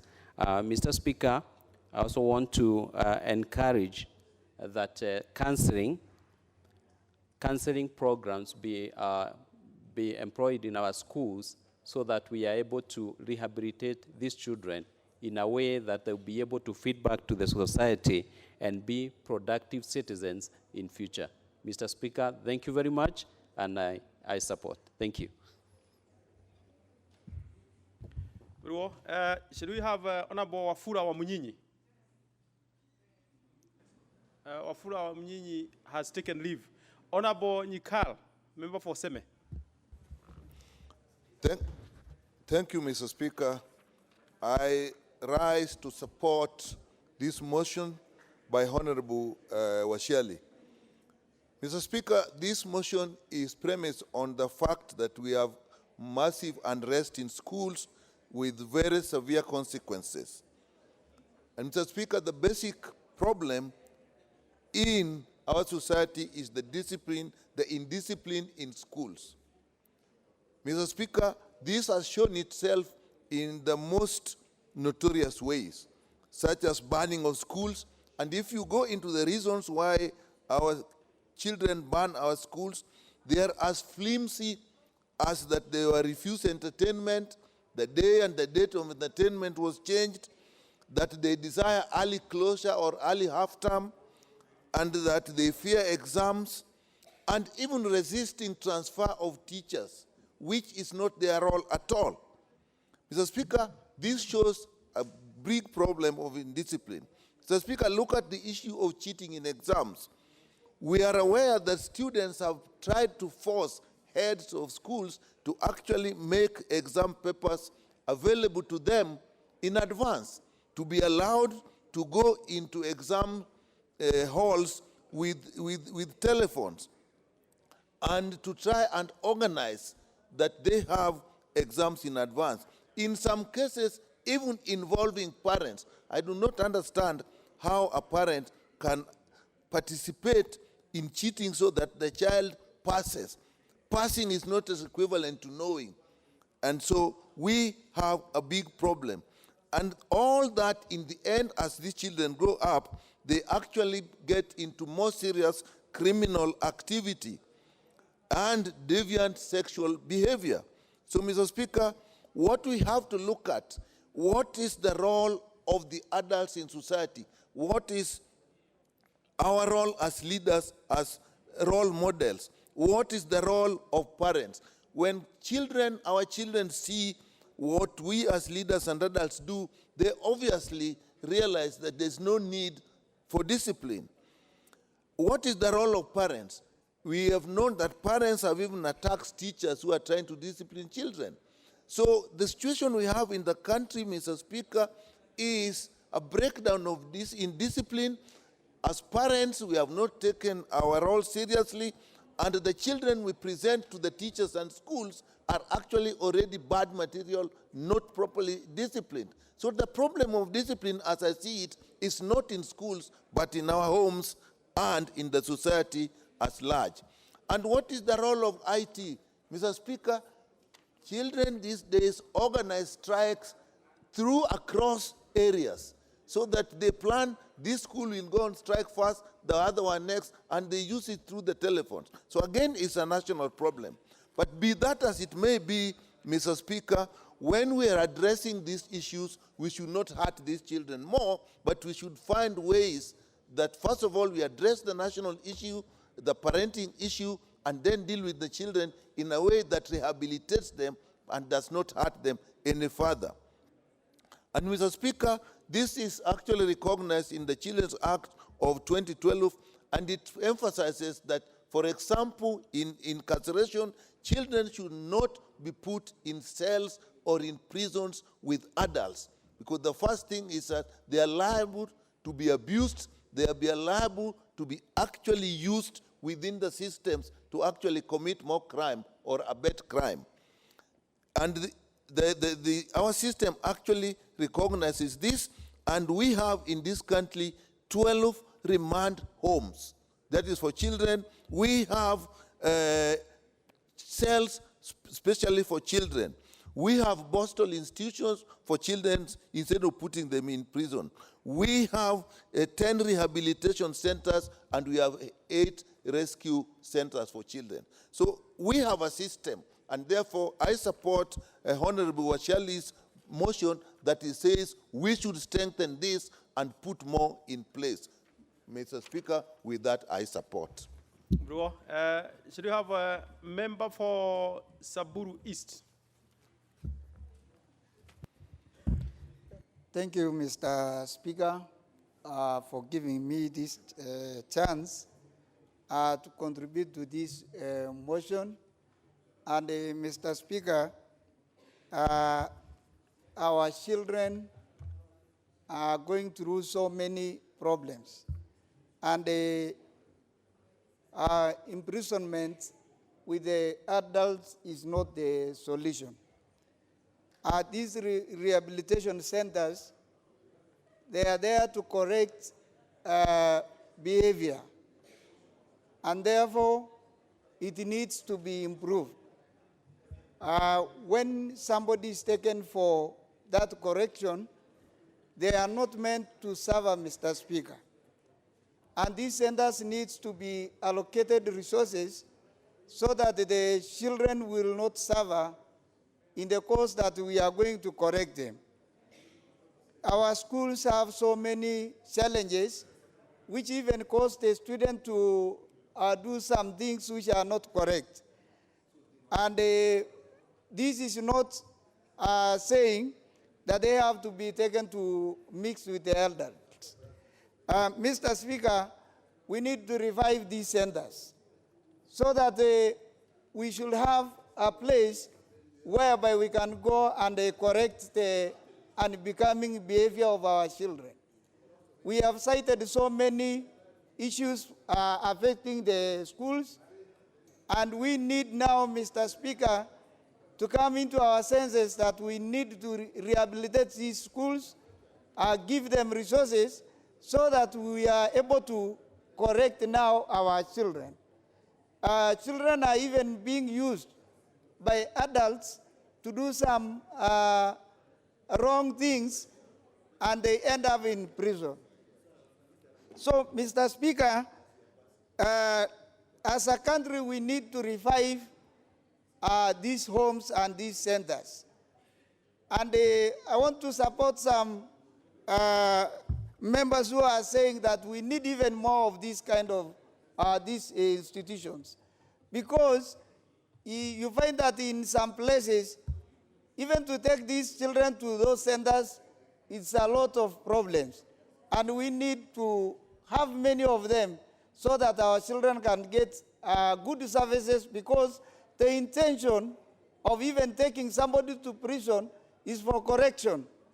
And the children do not need to be mixed with the adults, because we know what is happening in these prison areas. Mr. Speaker, it is very important for us as a country to take care of our young children. And it is not correct at all minors to be mixed with the adults. And therefore, Mr. Speaker, I support this motion by my brother Wachali that we need to revive rehabilitation centers for the sake of the students. Thank you, Mr. Speaker, and I support. You know, Honorable Wafula Munyinyi, you know, when you put your card, I know you have been patient enough, and that is why you are topping the list. But when you put your card, don't be too far from the card and from where you want to speak from. Yes, you have the floor now. Thank you, Mr. Speaker. I was taking a healthy break, Mr. Speaker, and I was within the presence of the House. But thank you, Mr. Speaker, for the opportunity to make my contribution on this important motion by the Honorable Benjamin Wasiali.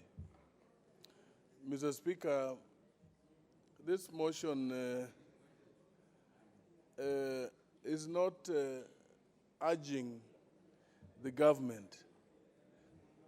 This House, the member colleague proposes that this House makes a resolution that certain steps ought to be taken by the government to put in place administrative measures to deal with cases of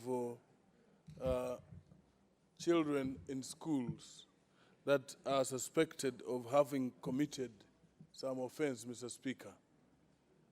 And specifically, the Honorable Wasiali is not talking about street children. This motion is not referring to street children. And I would like us to be careful in our words when you want to refer to child delinquency or juvenile delinquency. Usually, this motion targets students, children in school from normal families and their normal children in a school. And Mr. Speaker, it is important that we recognize it is illegal and unacceptable to take children to a prison to remand them with adults. That is illegal and unacceptable, Mr. Speaker. And I think that is not something that we need to debate about because the law is clear about that. So, Mr. Speaker, the point that I wish to bring out, Mr. Speaker, is the fact that detention of adults or detention of children cannot be done outside the law. There's a law that is clear on how to handle children, Mr. Speaker, or those offenders who are underage. And it's important that we stress that this is adhered to. But the most important thing, Mr. Speaker, is the fact that we need to establish the root cause of the cases that have been referred to by the mover of this motion, in schools, banning of schools, in discipline in schools. What is the cause? Why has this happened? This is what needs to be investigated and addressed, Mr. Speaker. In fact, my colleagues, those who spoke earlier, have talked about counseling, continuous guiding and counseling in schools. This is something we have talked about many times. We have passed law. Kenya now has an increasing number of counselors and psychologists. The number has been going up, and there are many in the market who are not being utilized to help to deal with cases such as the ones in question, Mr. Speaker. We also have the Boston institutions, but these are not necessarily institutions where you'll take a child who has committed some indiscipline in school. There is also a procedure of taking young offenders to Boston institutions and approved schools. Mr. Speaker, and it's therefore important that we follow this. I want to refer, Mr. Speaker, to a case of street children, where recently the governor of Uasin Gishu wrapped up all the street children in Eldoret, put them in a truck, and dropped them in Bungoma and Busia. Mr. Speaker, and they are now full of, street families in Bungoma City, Mr. Speaker. There should be a way of dealing with these issues as opposed to treating them as criminals. So, Mr. Speaker, I want to appeal that we go further as we address the issue of this Order. What is it, Honorable Kositane Kareb? Mr. Speaker, I rise on a point of order. The Honorable Wamunyinyi has just mentioned that the governor of Uasin Gishu rounded up street children and dropped them at Bungoma.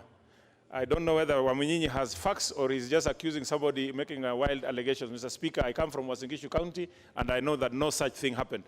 And he should withdraw and apologize. Thank you, Mr. Speaker. Honorable Wafula Wamunyinyi, your point of prosecuting this matter seems to be in contention. Mr. Speaker, usually I think I understand the rules in the House, and when I say something, I know I'm right. I know that street children from Eldoret were dropped in Bungoma. They were put on a truck, and those facts are there. It's been all over, Mr. Speaker, and unless... I think the best, Honorable Wafula Wamunyinyi, please go beyond that point. You can tell Honorable Kositane is completely uncomfortable with that, and it is in contention, but please. Mr. Speaker, in fact, the way I brought it out, I was not accusing the governor of Eldoret, but I'm saying there should be a way of addressing the issue of street children in the country, in all the cities in the country. so that they are rehabilitated, taken to postal institutions, approved schools, and rehabilitated so that they are good citizens of the country. Mr. Speaker, with those few remarks, I beg to support this motion, Mr. Speaker. I thank you very much. Very well. What is it, Honorable Oyo Onyango, member for Muhoroni? I may be a little bit late. I wanted Honorable Mnyinyi to state with facts how he knows that the governor of Washington is not present in this house. It is a person in position of responsibility. It is not something we can wish away, that a governor can wake up, pack up street children in a lorry and take them elsewhere. It is something that must be brought with evidence. Otherwise, we are not going to just wish away that something has been said and somebody wants to say that he thought or he had. This is very important. This is a person of responsibility. Very well, very well. I think Honorable Kositane had raised the same point of order. Not about Wafula Mnyinyi, the way he is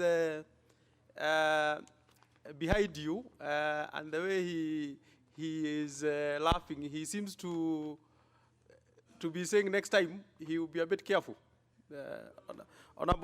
Now, before we get to the next person, allow me to recognize the presence of St. Bakita Girls Kiagini from Makueni constituency, Makueni County.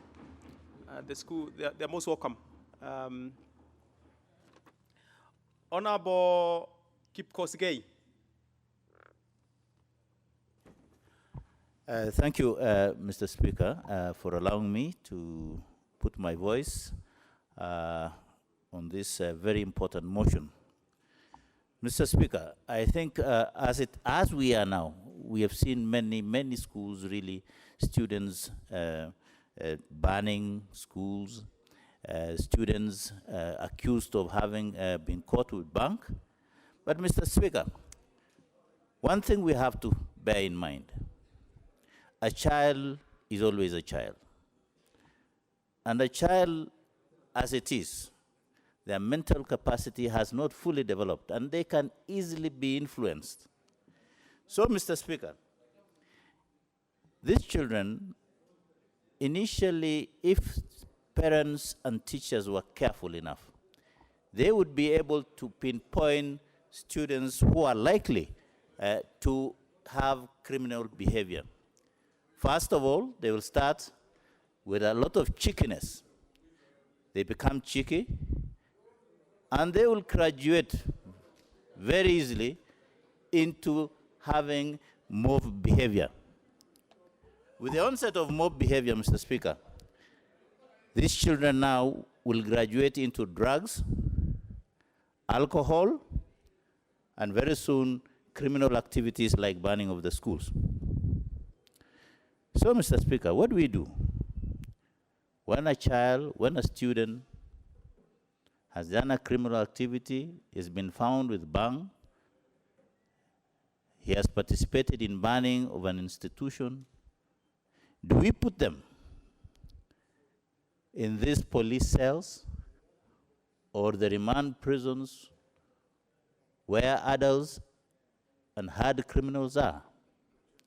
The answer, Mr. Speaker, is no. No, Mr. Speaker, because one, it is inhuman in the first place, and also it's unlawful. Mr. Speaker, imagine a 12-year-old student being put in a cell where there are adults, and these adults are not just ordinary adults, they are criminals. I'm telling you, Mr. Speaker, within 1 week, the moment you release that child from those, either the remand or the cells, the police cells, that child already is hardened. That child will become a criminal. Let alone the things that that child will go through in that cell or the remand prison cannot be talked about. They'll be abused. And when I say abuse, Mr. Speaker, I don't mean abusing verbally. There are various other ways of abuse, which is very bad. So, Mr. Speaker, as a country, what do we need to do? Let us not just go there and make them carpenters and that. They should just continue with their normal learning, and counseling at the same time should be going on. It is something to be discussed. I believe it has a place, but we should be very careful because occasionally we may have sadistic teachers who may. Shall we now have Honorable Mukwe Lusweti, member for Kabuchai? Thank you, Mr. Speaker, for giving me this chance to contribute to the motion. Mr. Speaker, as the saying goes, charity begins at home. Mr. Speaker, we have some parents who don't take care of their children. They leave their children to walk like as if they're in the streets. Whenever he makes a mistake, they are not punished. And you see that one encourages the child, even if he's in school. They always make mistake, and they don't expect anything to happen to them. Mr. Speaker, if a child is taken to prison or to the cells or to remand, the fingerprints are taken. And Mr. Speaker, once the fingerprints are taken, this child remains a criminal throughout their life. Because nowadays, if you want to get a job, there is an issue of certificate of good conduct. And once your fingerprints are taken as a criminal, you'll never get a certificate of good conduct. Mr. Speaker, the cells in Kenya, they're in bad condition. When our children are taken to the cells, Mr. Speaker, they will go through hardships. They are sodomized. And you know, Mr. Speaker, once something happens to a child like that, he will remain a victim. As much as he grows up, Mr. Speaker, he will not live the good life like others because he was molested when he was in cells. Mr. Speaker, take, for instance, the girl who burned the school in Nairobi County. A young girl burned the school, and the parents said they cannot punish their child because she was in school, she was in company of others, but clearly that was the student who burned the school. And the girl was sent away without being punished. And Mr. Speaker, that one encourages others to do such mistakes. Secondly, Mr. Speaker, these children are underage. And once they are put in, like in the cells in Kenya, Mr. Speaker, they are congested. There is a lot of congestion in cells in our cells in Kenya. So, Mr. Speaker, let us have established the approved schools or rehabilitation schools so that our children are advised, our children are taught good manners, our children are taken through that course that will take them into life as adults and as responsible people. Mr. Speaker, this is a motion that has come timely because our children are suffering. Taking children to cells, taking children to remand, Mr. Speaker, won't correct the behaviors of our children. They must be counseled. They must be in school. And, Mr. Speaker, those who are in schools like chaplains, some of them have not trained. So they go there without even a course, or they go there without anything about counseling and maybe counseling counseling and guidance. Mr. Speaker, they must be trained so that when they are in school preaching to our children, they can also counsel and counsel our children. With those few remarks, Mr. Speaker, I support. Honorable Wajiko.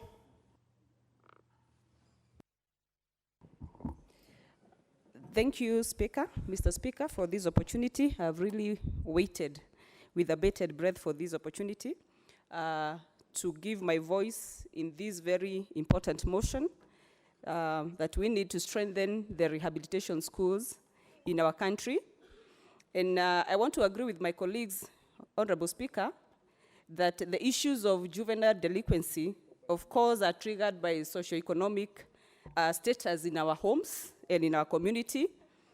And as we look at this issue, it is a very, very important matter that we need to address at this time, because when we have our students engaging in criminal activities in schools, then we need to get very worried about the leadership and the generations to come. And we are privileged in Kiambu to have one such school called Kirigiti, and I have had an opportunity to visit this school. And I want to say that, of course, they play a very important role, but we must also remember that some of these institutions came up during the colonial times. So, Mr. Speaker, you realize that majority of them, the programs they run, are outdated when we consider and look at today's society. We know how parenting has become difficult, Mr. Speaker. I'm a parent of an adolescent, and I can tell you it's not easy. And as we look at strengthening these institutions, I also believe we must also be very cautious of what we are going to do with ensuring that community-based rehabilitation programs are also strengthened in the community. Why am I saying this, Mr. Speaker? In the community I come from, a child was never owned by a family, but a child was owned by the community. What this, Mr. Speaker, means, if my child misbehaves in my neighborhood, my neighbor had the opportunity to discipline this child. And for me, I think even as we try to strengthen the institutions, the rehabilitation schools, the issue of community-based rehabilitation is very important.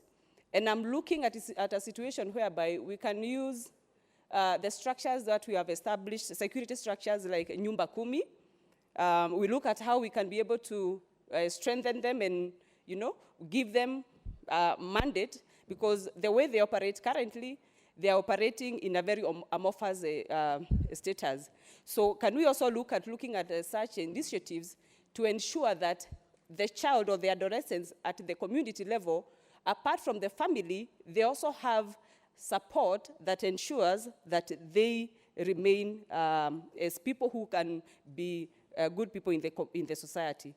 I think for me, two critical issues: let us look at the programs, let us strengthen the programs. These programs, like I have said, Honorable Speaker, they have been there for a very long time. We need to rethink about them.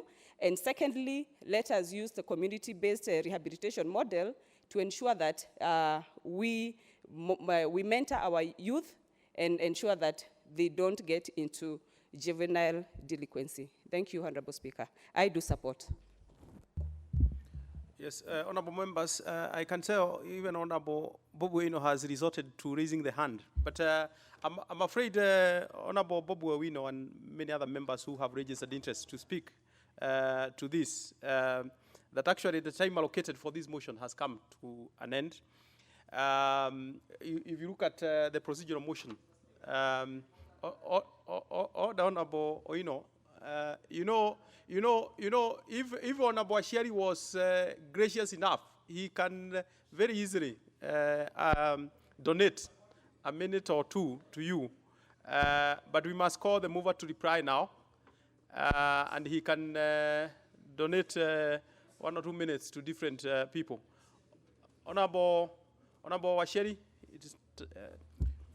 Thank you, Mr. Speaker. Mr. Speaker, actually, the motion has overwhelming support, Mr. Speaker, and I know many members still would want to speak. Mr. Speaker, if you allowed me, I would allow Honorable Danga to just have 1 minute, and Honorable, this one for Mbakasi, Babu, we know to also just have 1 minute because he was. Very well. Who is the first Honorable? Odanga. Honorable Dan, please. Thank you, Mr. Speaker. Mr. Speaker, I want to support the motion as moved by the Honorable Washali that our children under 18 years who are juveniles should not be incarcerated, remanded, and imprisoned together with the adults. But Mr. Speaker, we are not forgetting the fact that any offender has to account for their offenses, but that the children under 18 should be handled separately from the adults. Mr. Speaker, in 2016, I moved a motion in this House to introduce chaplains in all secondary schools, and the honorable members passed it. It has not been implemented to date, apart from a cabinet secretary one time going out and saying that it was to be implemented with effect from January this year, which has not happened. This should also be... Yes, Honorable Babu, you have a minute. Mr. Speaker, I'm humbly requesting you not to cut me up because I have a very important and urgent issue to talk about. Mr. Speaker, children below the age of 8 years, Mr. Speaker, have no criminal minds. However, those above 8 years or those with the criminal minds can only act because they are under duress or they are under undue influence, which are influenced by their colleagues or other people in the society. Mr. Speaker, therefore, taking those people with the criminal minds who have committed the offense to the prisons will make them be exposed, will make them be used, misused, and abused in these prisons, Mr. Speaker. The intention should always be to correct, to rehabilitate, and not to punish, Mr. Speaker. We have the Children's Act, Mr. Speaker, 2001, which advances the protection of children. Honorable Asheri, Honorable Babu, you only were donated 1 minute. Thank you, Not Mr. me. Speaker. Honorable Asheri, you have the remainder of the time. Yes, thank you, Mr. Speaker. Thank you, Mr. Speaker. Mr. Speaker, even Honorable Babu's support had already been expressed, and I really want to thank all the members who have supported this motion. And Mr. Speaker, the motion is about the House to resolve. And usually, if it has received the support that it has received, then it means, Mr. Speaker, that the House has resolved that the government must act. Therefore, Mr. Speaker, I'm just asking, requesting the Committee on Implementation to take up this matter because this is already a resolution of the House. Mr. Speaker, the second step that I would wish to take, I will sit with the legal officers and look at what the members have contributed in terms of developing this motion into a bill so that then it can have a backing of law. Otherwise, Mr. Speaker, I wish to thank all the members who supported and just remind them that these children are ours. And some of them are actually ours biologically. And you will not sit back there and assume that the child who will be caught and arrested, taken to a cell, will always be a child belonging to someone else. It could be your own biological child. Therefore, let us protect all children belonging to this country as our own children so that we safeguard them and, of course, their future. Otherwise, Mr. Speaker, I also would wish to raise standing order number 53.3 that given the situation as it is, we avoid putting the question now to a later date, Mr. Speaker. Otherwise, I thank you for the opportunity. Very well, Honorable Washiri, in light of what you have just said at the end, I will ped putting the question on that particular motion. Next order. Order number 10, motion, establishment of policy guidelines on land for expansion of public schools and a fund for acquisition of such land. Honorable Kareb Kositane. Thank you, Mr. Speaker. I stand to move that aware that land is one of the most important resources in Kenya from which the country generates goods and services and as a source of livelihood for many people, further aware that land is a scarce resource which is highly sought for various economic and commercial purposes, leaving little or no space for establishment of social amenities, including learning institutions, cognizant of the Ministry of Education guidelines, which provide that the amount of school land should be sufficient, with the minimum amount of land required being determined by enrollment.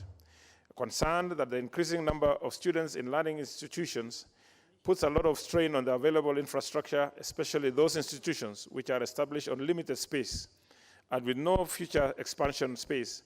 This House urges the government to establish policy guidelines on land for expansion of public schools and set aside a fund for acquisition of such land. Mr. Speaker, this is a very, in my opinion, is a very important for members to ventilate on this issue. And what drove me, Mr. Speaker, to come up with this motion is I visited a school in my constituency, which is in an area called Moisbridge Ward. The school sits on 1 acre of land, has 450 students, and when you look at the young students enjoying themselves, you really want to give them the most comfortable place for them to acquire their education. Mr. Speaker, an acre of land and that area goes for about 1 million shillings per acre. The parents who live within that area are people who live on less than an acre or less. Definitely, they will not be able to afford it when we say that they should contribute to the purchase of land.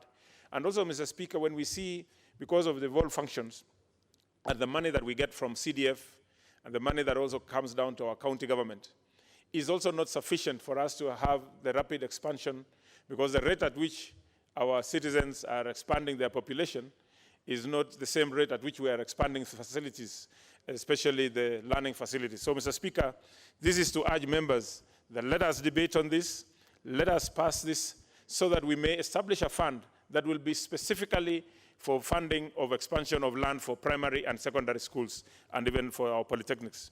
Mr. Speaker, it has also come to my knowledge that whenever we want to acquire land for schools using the CDF funds or even county government funds, whenever the owner of the land learns that the purchase of land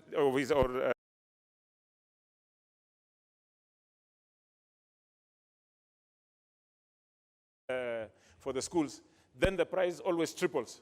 So we also need to have guidelines so that we have a government valuer to go and value the land, and we acquire the land at the most competitive price or at the government valued price, so that we may expand our learning institutions for now and for posterity. Thank you, Mr. Speaker. You beg to move. Sorry, I beg to move, Mr. Speaker. Thank you. And sorry? Who does the reply? The second. I can see my brother from Meru is there ready to second. Honorable. Who is that? Your brother from Meru, Honorable Kostani. Honorable Iringo. Kubai Iringo. Kubai Iringo, yes. Oh, is the brother from Meru? Yes. Honorable Kubai. I think he's the new king from Meru. Please, you have the floor.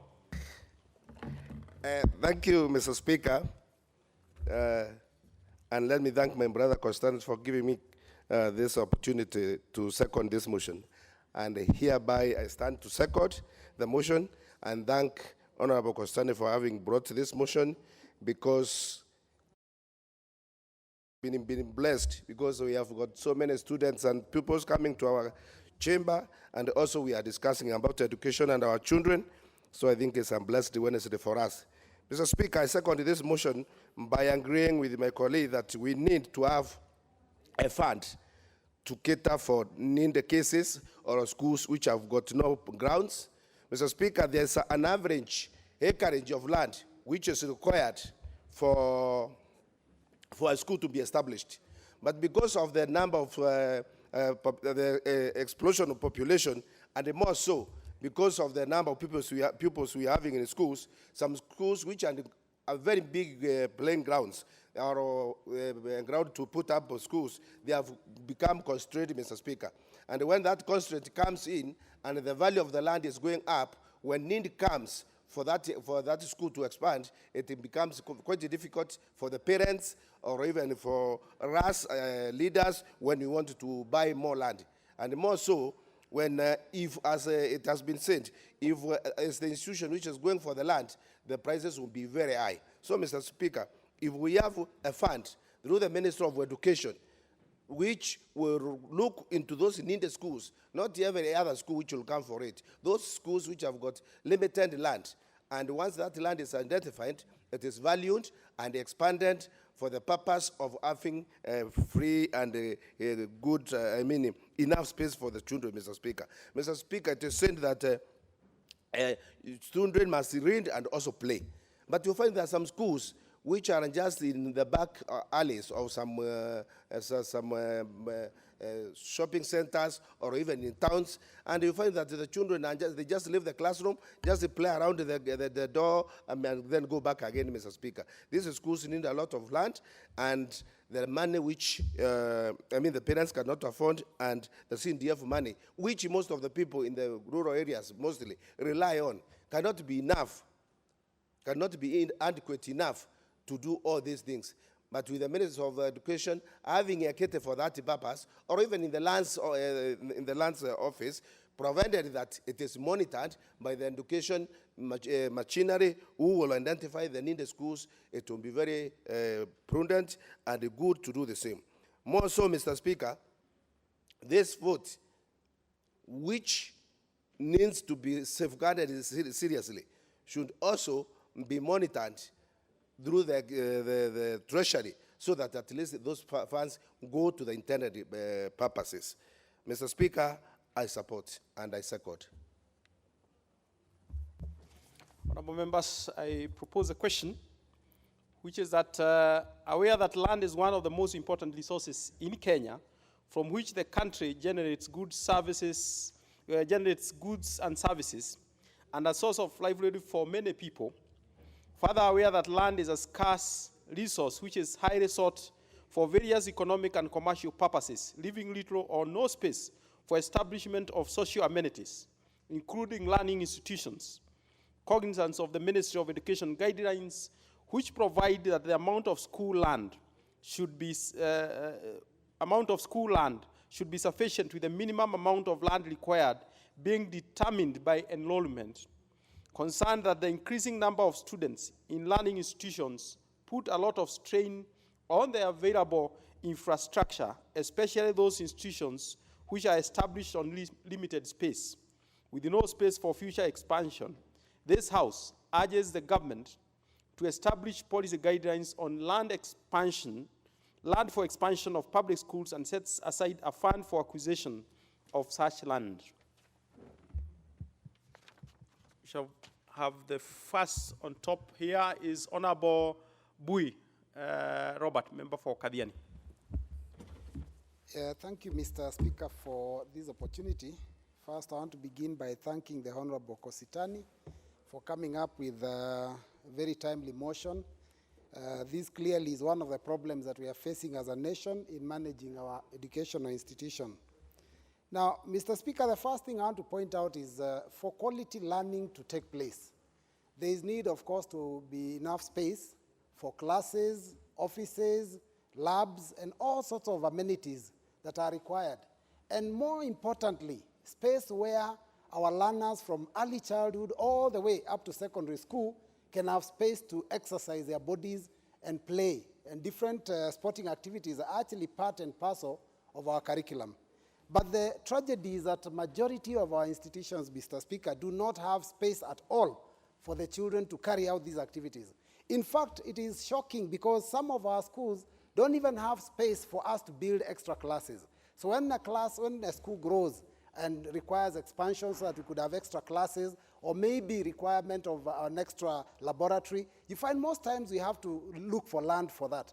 My experience, Mr. Speaker, under CDF is that a lot of our schools, when they are started, of course it is because of the need of the environment or the community to have a place where the children can go to school. And so we always have someone who gives a donation of land and says that you can set up the school here. And so under the CDF program, once it is agreed that the person has donated land and the land is available for public use, funds are availed from CDF and schools are put up. But then most interesting is that after a short while, there is now, of course, going to be requirement for expansion. And this same person who was a donor now becomes a seller. Mr. Speaker, the rates at which they sell land after schools have been set up are incredible. So it is important that this motion passes and we ensure that there is a land policy on acquisition of school land, because people who are adjacent and neighboring schools take advantage all the time of these institutions and sell their land at prices that go way beyond the required or the normal rates. So it is important that this policy be set up so that as we go into the future, no one will take advantage of an institution. The government has policy on land where we can actually acquire land for construction of roads, for expansion of institutions. I've seen in my constituency a dam was put up, people were moved for the dam to take up space because that serves the public. So I think it is important that when this policy is set up, it actually displaces people that are near schools for purposes of providing quality education and space for expansion for our schools. Mr. Speaker, there is a program the government has now of setting up technical training centers in our constituencies. I think the target is to have 290 of them. But Mr. Speaker, the minimum requirement in land is actually 5 acres. A lot of our constituencies, we are actually forced to look for an institution that exists so that we can actually take it over and convert them into these technical training colleges. Unfortunately, you will hardly find an institution that has 5 acres. So really, it is important that we support this motion, set up these education or other land policies, and ensure that there is money set aside for purposes of acquisition of land. And Mr. Speaker, as they set up this fund, as this fund is set up, it is important that we look at what exactly are the rates that will be used. Because you see, again, we could set up a fund and agree that we will acquire this land from people and then go and buy this land at prices that are actually, can I say, unreasonably low, because that also can happen, because whenever the government takes over, the prices of government are set by the government. So it's important that as we set this fund, it should be considerate to those people that have already previously donated land. That is what I wanted to talk about. Previously donated land for the construction of schools, so that as they are being paid, they are also considered favorably. Otherwise, Mr. Speaker, with those few comments, I want to support and urge my colleagues to also support, because it makes a lot of sense. Honorable Dawood Lahim. Thank you, Mr. Speaker. Thank you, Mr. Speaker. Although this is the other motion which I wanted to contribute to the previous one. But, Mr. Speaker, yes, I agree with Honorable Caleb. Yes, we need a policy in place how we can expand our public schools. But, Mr. Speaker, we even need a policy where that schools which are in urban centers, there is no place where that school can be moved. So the Ministry of Education should put funds aside so that the schools can go up, because in urban centers, it's very difficult to get land, and if the land is even found, it would be very, very expensive. So, Mr. Speaker, we need to see how, not just through the CDF, because if it is through the CDF, it is much, much cheaper than giving money to Ministry of Education. Mr. Speaker, like in the last Parliament, in the 11th Parliament, there were some monies which were allocated, about 5 billion from the CDF was sent to the Ministry of Education for making of classrooms.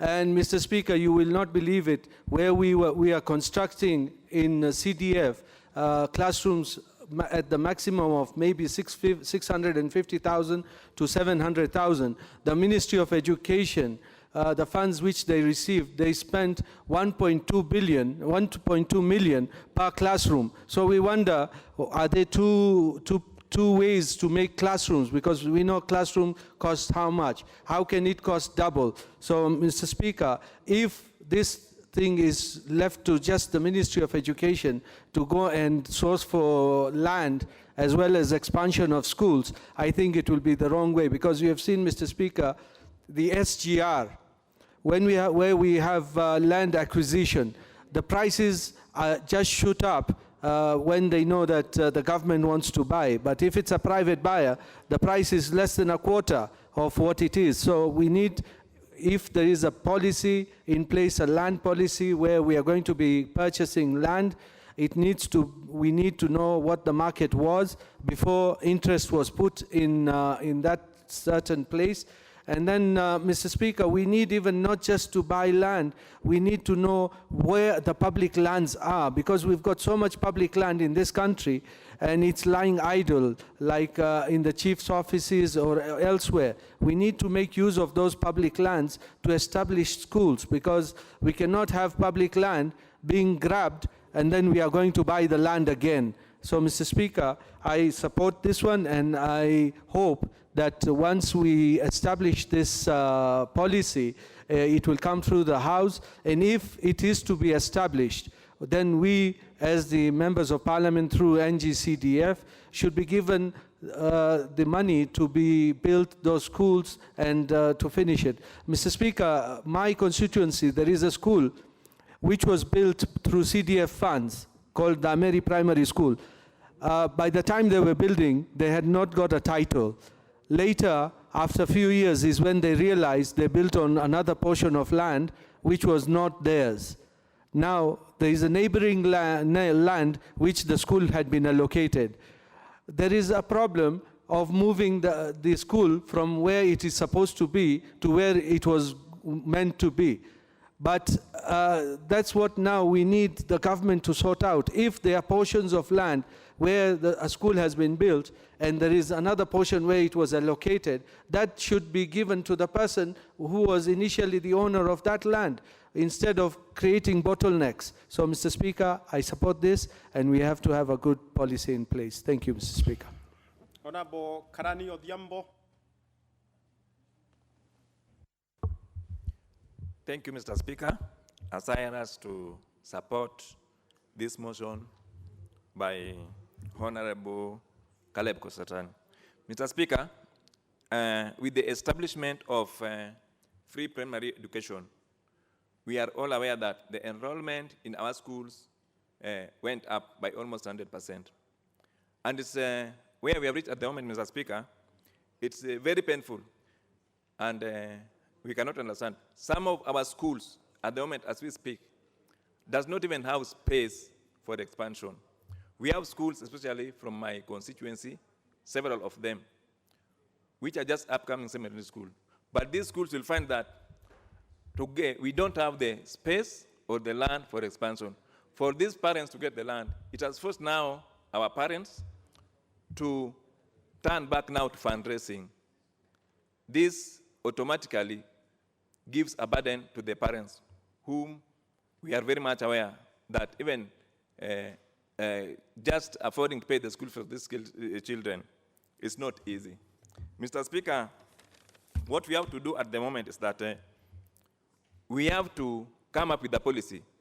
The government has to come up with a policy to establish funds that can be used anytime for the expansions of these institutions, Mr. Speaker. Mr. Speaker, it is in the public knowledge that failure for us to get alternative land for expansion of academic purposes or even other institutions, then we are not going to succeed. Some of the schools cannot, their performance cannot just go up because of lack of space for extra curriculum activities. We have a saying which goes that all work and no play makes Jack a dull boy. How can we expect students to perform when in a classroom of about 40, which is supposed to contain about 40 children, we almost have more than 100 pupils in one classroom? We have come up a policy, we are getting problems within our constituencies. Like I visited one of the schools, we'll find that in one stream of classroom, we have almost 100 students in one stream. What do? These schools does not have space to build other classrooms. Even if we try to help out with the national government funds, the CDF funds, we are unable, because we may have funds to build the classroom, but where are we going to put these classrooms, Mr. Speaker? So let me finalize by urging the government to come up with a policy to ensure that we have enough funds and space to build extra classrooms or even other institutions. For our the performance of our children to go up, Mr. Speaker, I think we should also come up with other institutions like libraries around this, our primary school or even secondary schools. These are some of the things which we lack, and we cannot manage to come up with these things unless we have enough land to build these other institutions to help our kids improve on their performance. With those few remarks, Mr. Speaker, I beg to support. Thank you. Baraza. Thank you, Mr. Speaker, for giving me this opportunity. And let me say from the very onset that I support this motion. This is a very important motion because it's the responsibility of government to ensure that Kenyan its citizens have access to proper education, both basic and higher. And I've seen even in other areas, Mr. Speaker, that you do not, the way you admit students, especially on Form 1 selections, should not be done in the same manner that the way you are stocking kettles. I've seen the Ministry of Education just sending children to a school, stretching the facilities, and I believe that the ministry we have men and women in the ministry who are knowledgeable enough, who should understand that you only increase the population of a school if it's through Form 1 selection, when you have plans also to increase the facilities for these children. It's very important, Mr. Speaker, that we have some primary schools that are unbelievable, that the total number of pupils in that school surpasses even the teachers. And I think it is important that the ministry, we have a policy that will ensure that the facilities are going to be expanded vis-a-vis the number of pupils or students that are being admitted in this particular school, Mr. Speaker, even including the teachers. And I've seen also the ministry allocating some schools 50 million, 60 million from infrastructural funds, Mr. Speaker, without even a proper rationale. The allocation of such funds should be strictly in terms of the facilities and the population of the students, Mr. Speaker. And I really want to appreciate the Honorable Caleb Kositani that this is a motion whose time has come, that it should be the responsibility of government to ensure that we have availability of land and the money set aside to build classrooms for such schools, Mr. Speaker. That is the only way we can add value to the huge budgets that this House approves in the ministry for the Ministry of Education.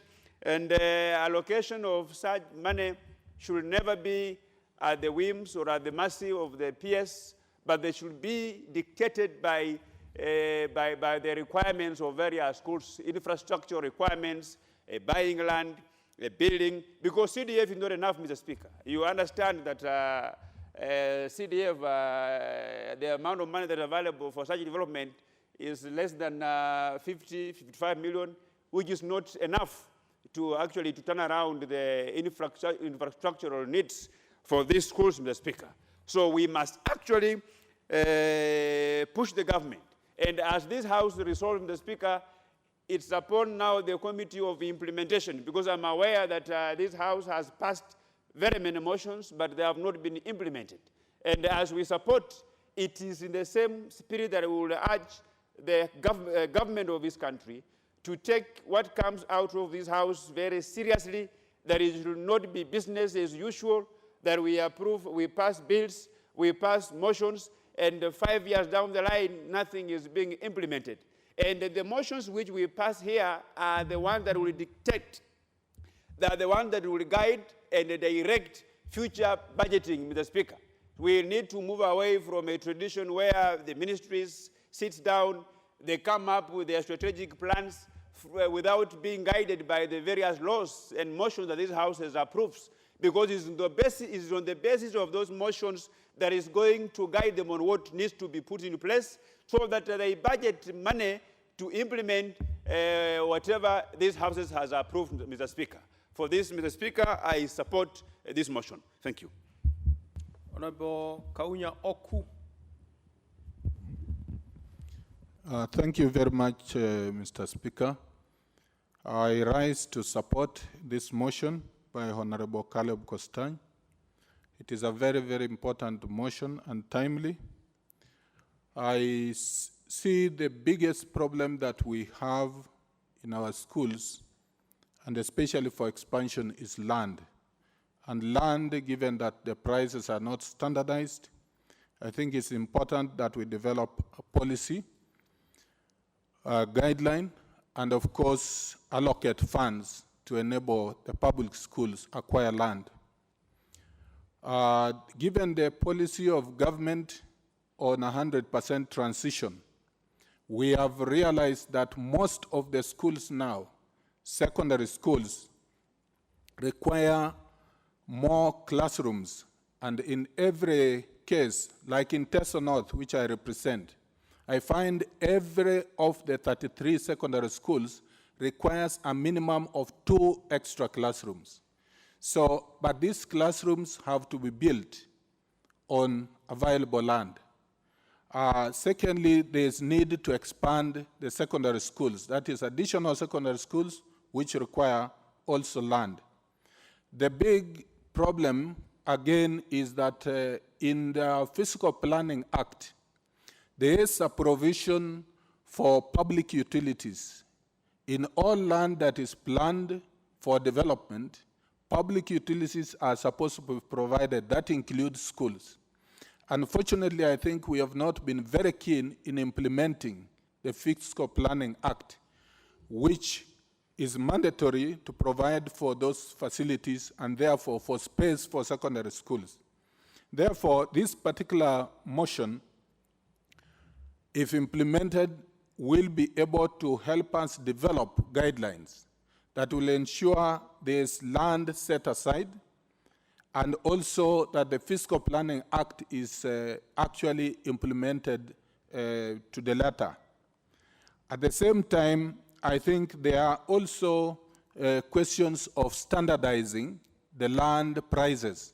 I think we have a big problem in terms of land, even within the localities.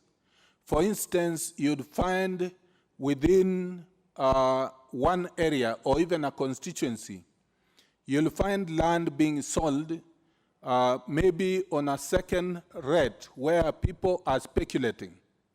When they learn that CDF is buying land for a school, the price goes threefold.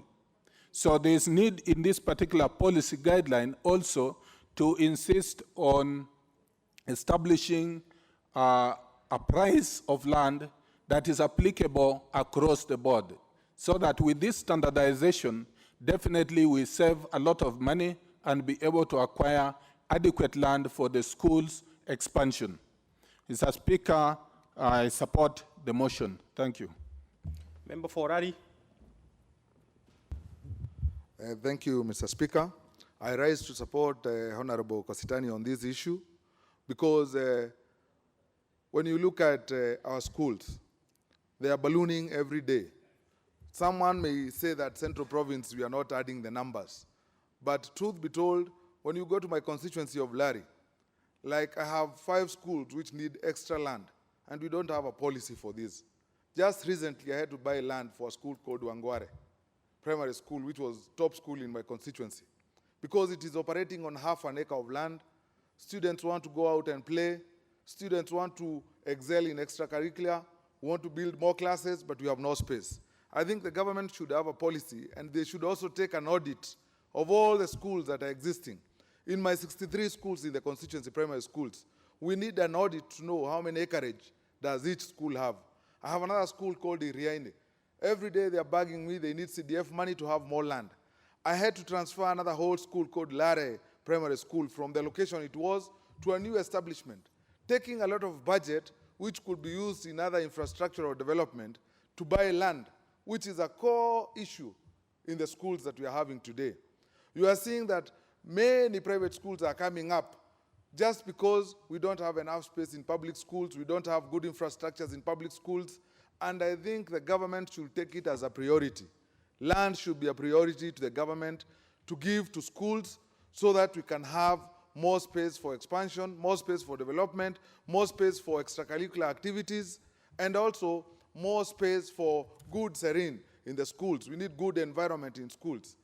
Notwithstanding this, we also need to expand not only in schools. We need land for colleges that are coming up in our constituencies.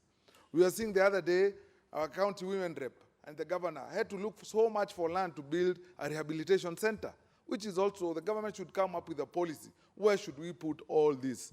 Where should we put the new colleges, the TTIs that are coming up? All this burden is given to the CDF. And the CDF, the money is not getting bigger.